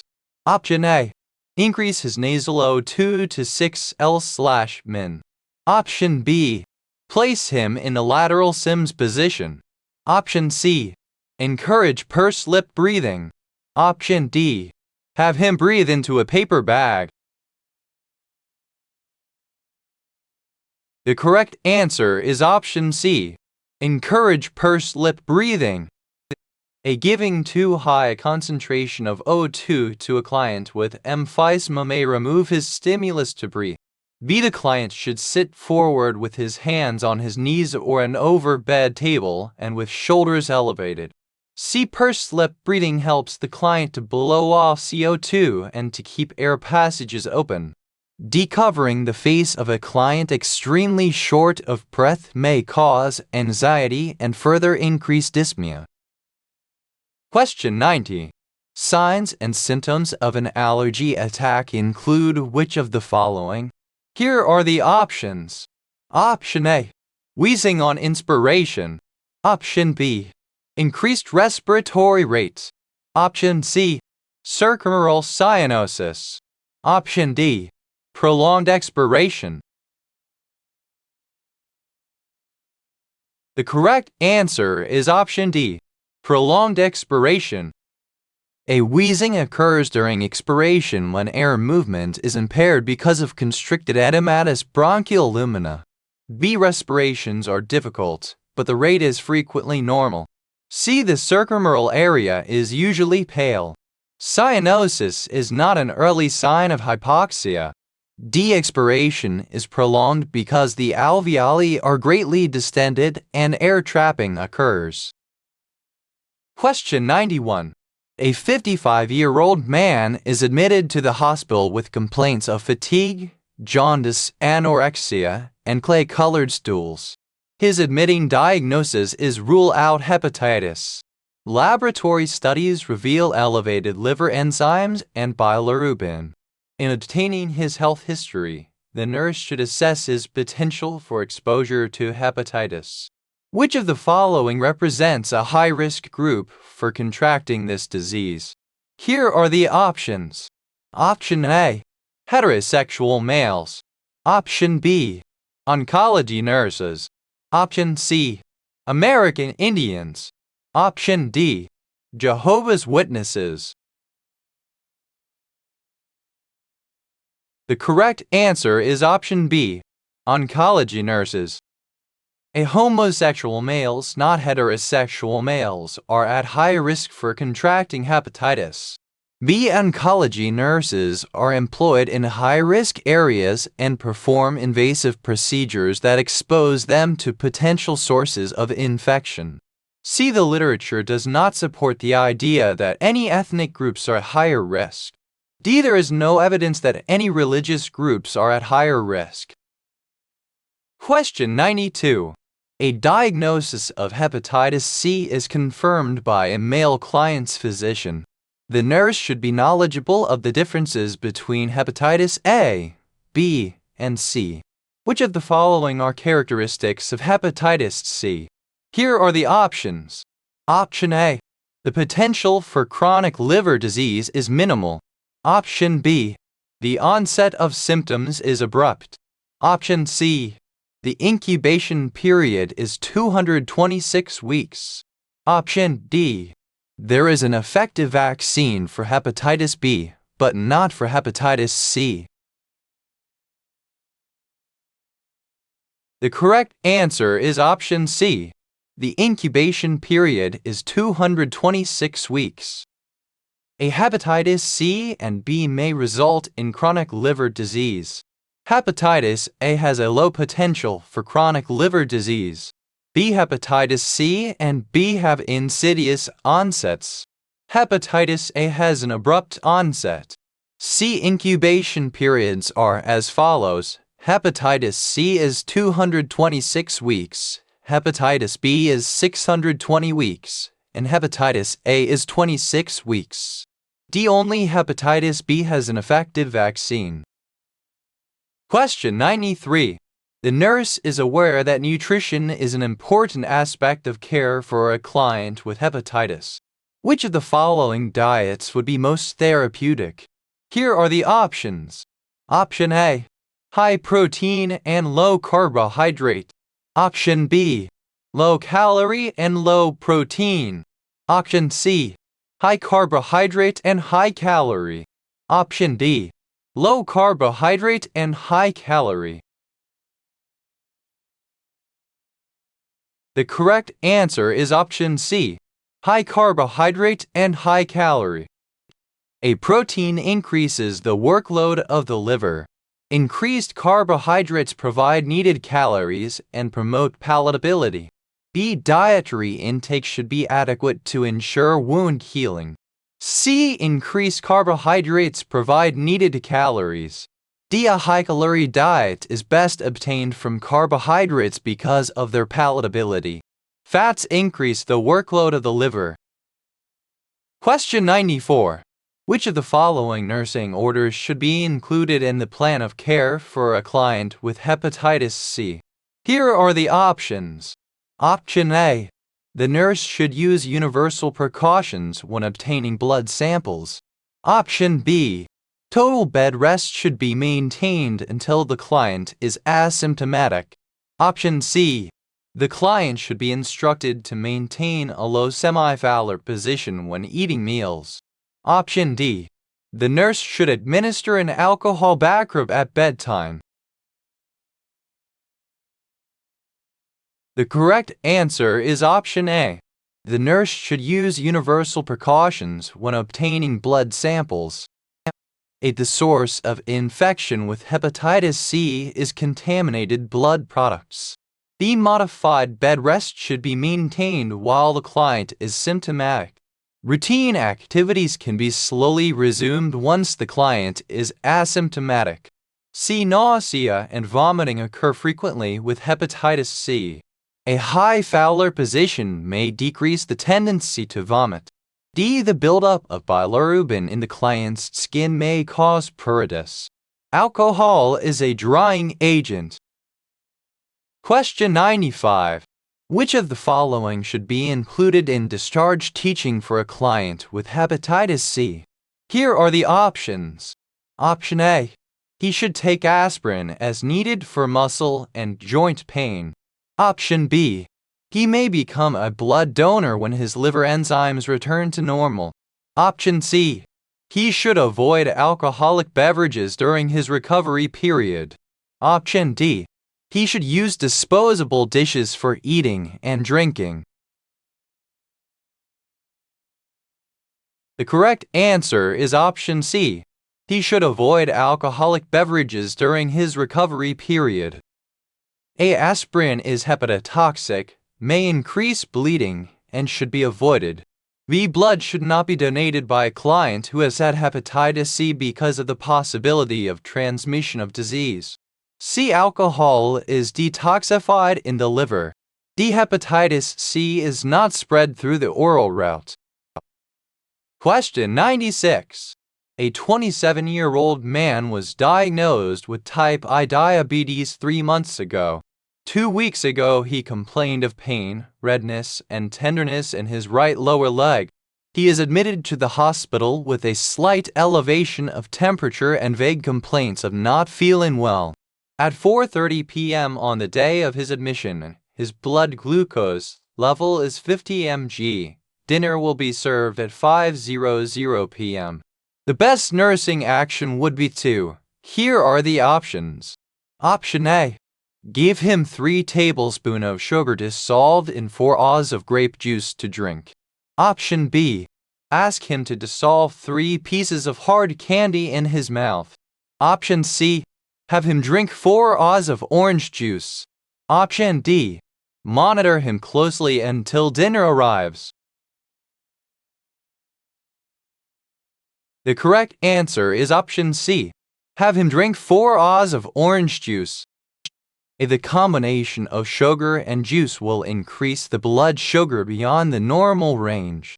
B. Concentrated sweets are not absorbed as fast as juice. Consequently, they elevate the blood sugar beyond the normal limit. C. 4 ounces of orange juice will act immediately to raise the blood sugar to a normal level and sustain it for 30 minutes until supper is served. D. There is an increased potential for the client's blood sugar to decrease even further, resulting in diabetic coma. Question 97. A male client receives 10 U of regular human insulin SC at 9:00 a.m. The nurse would expect peak action from this injection to occur at. Here are the options. Option A. 9:30 a.m. Option B. 10:30 a.m. Option C. 12 noon. Option D. 4:00 p.m. The correct answer is option C. 12 noon. A. This is too early for peak action to occur. B. This is too early for peak action to occur. C. Regular insulin peak action occurs 24 hours after administration. D. This is too late for peak action to occur. Question 98.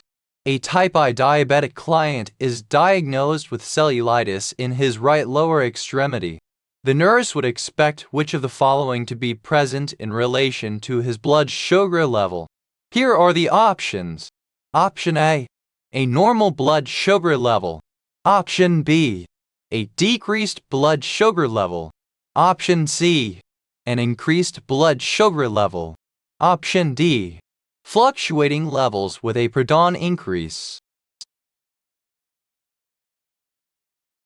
The correct answer is option C, an increased blood sugar level. A blood sugar levels increase when the body responds to stress and illness. B. Blood sugar levels increase when the body responds to stress and illness. C. Hyperglycemia occurs because glucose is produced as the body responds to the stress and illness of cellulitis. D. Blood sugar levels remain elevated as long as the body responds to stress and illness. Question 99. The physician has ordered that a daily exercise program be instituted by a client with type I diabetes following his discharge from the hospital. Discharge instructions about exercise should include which of the following? Here are the options. Option A. Exercise should be performed 30 minutes before meals. Option B. A snack may be needed before and/or during exercise. Option C. Hyperglycemia may occur 24 hours after exercise. Option D. The blood glucose level should be 100 mg or below before exercise is begun. The correct answer is option B. A snack may be needed before and/or during exercise. An exercise should not be performed before meals because the blood sugar is usually lower just prior to eating. Therefore, there is an increased risk for hypoglycemia. B. Exercise lowers blood sugar levels. Therefore, a snack may be needed to maintain the appropriate glucose level. C. Exercise lowers blood sugar levels. D. Exercise lowers blood sugar levels. If the blood glucose level is 100 mg or below at the start of exercise, the potential for hypoglycemia is greater. Question 100. Dietary planning is an essential part of the diabetic client's regimen. The American Diabetes Association recommends which of the following caloric guidelines for daily meal planning? Here are the options. Option A. 50% complex carbohydrate, 20% 25% protein, 20% 25% fat. Option B. 45% complex carbohydrate, 25% 30% protein, 30% 35% fat. Option C. 70% complex carbohydrate, 20% 30% protein, 10% 20% fat. Option D.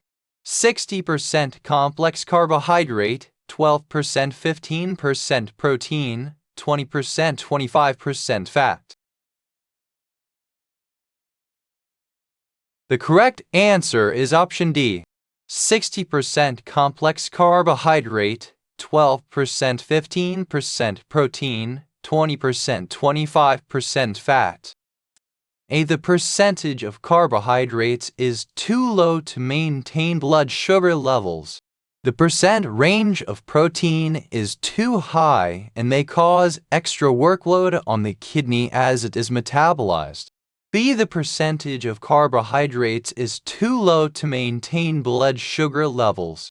The percent range of protein is too high and may cause extra workload on the kidney.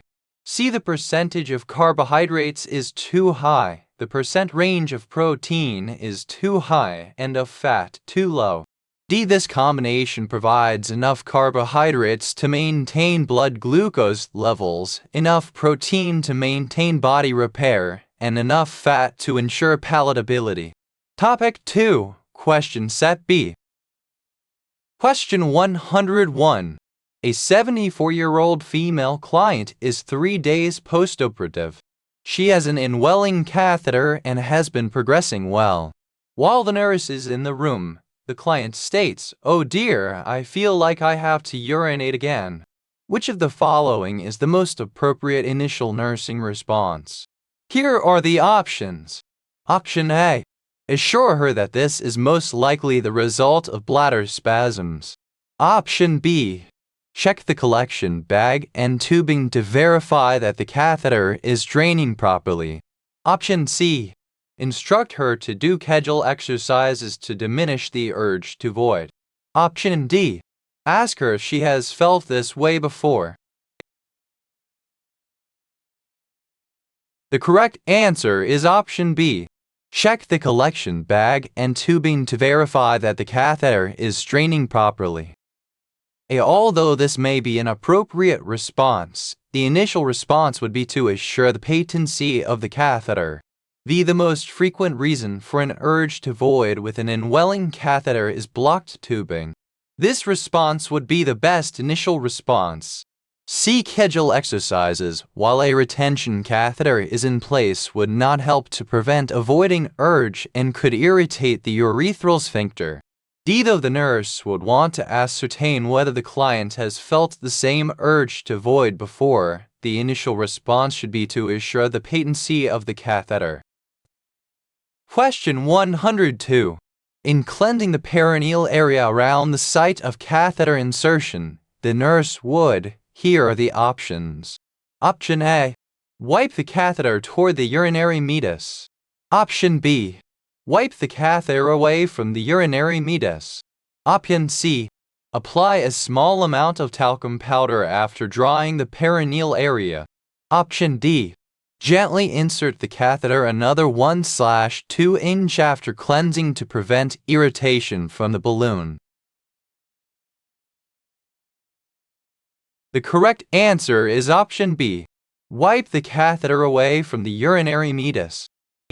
A wiping toward the urinary meatus would transport microorganisms from the external tubing to the urethra, thereby increasing the risk of bladder infection.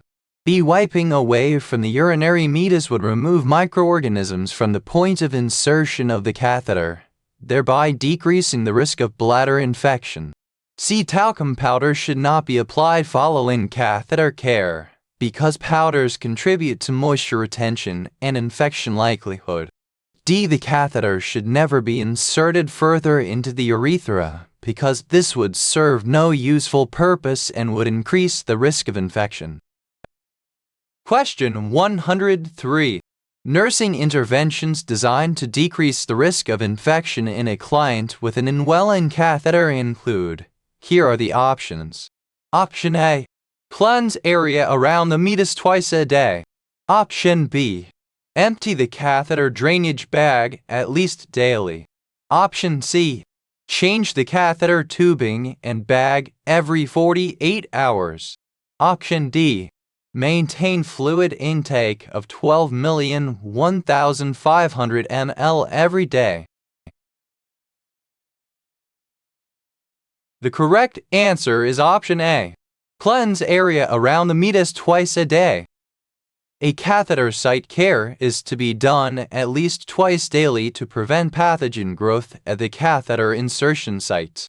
Catheter drainage bags are usually emptied every 8 hours to prevent urine stasis and pathogen growth.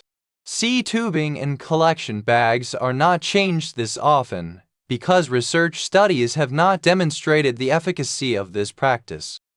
Fluid intake needs to be in the 20,002,500 ml range if possible to help irrigate the bladder and prevent infection. Question 104.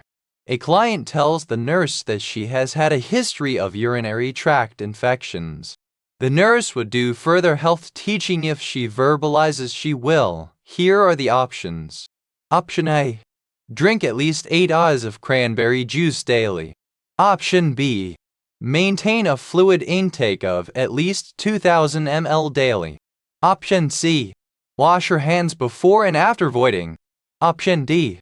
Limit her fluid intake after 6 p.m. so that there is not a great deal of urine in her bladder while she sleeps. The correct answer is option D. Limit her fluid intake after 6 p.m. so that there is not a great deal of urine in her bladder while she sleeps. A cranberry juice helps to maintain urine acidity, thereby retarding bacterial growth. A generous fluid intake will help to irrigate the bladder and to prevent bacterial growth within the bladder. Hand washing is an effective means of preventing pathogen transmission. D. Restricting fluid intake would contribute to urinary stasis, which in turn would contribute to bacterial growth. Question 105. An 83-year-old client has been hospitalized following a fall in his home. He has developed a possible fecal impaction. Which of the following assessment findings would be most indicative of a fecal impaction? Here are the options. Option A. Ward-like, rigid abdomen. Option B. Loss of the urge to defecate. Option C. Liquid stool. Option D. Abdominal pain. The correct answer is option C. Liquid stool. A board-like, rigid abdomen would point to a perforated bowel, not a fecal impaction. B. When a client is fecally impacted, a common symptom is the urge to defecate but the inability to do so. C. When an impaction is present, only liquid stool will be able to pass around the impacted site. D. Abdominal pain without distension is not a sign of a fecal impaction. Question 106. The nurse provides a male client with diet teaching so that he can help prevent constipation in the future. Which food choices indicate that this teaching has been understood? Here are the options. Option A. Omelette and hash browns. Option B. Pancakes and syrup. Option C. Bagel with cream cheese. Option D. Cooked oatmeal and grapefruit half. The correct answer is option D. Cooked oatmeal and grapefruit half. A. Eggs and hash browns do not provide much fiber and bulk, so they do not effectively prevent constipation. B. Pancakes and syrup also have little fiber and bulk, so they do not effectively prevent constipation. C. Bagel and cream cheese do not provide intestinal bulk.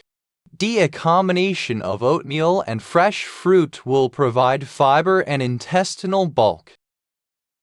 Question 107.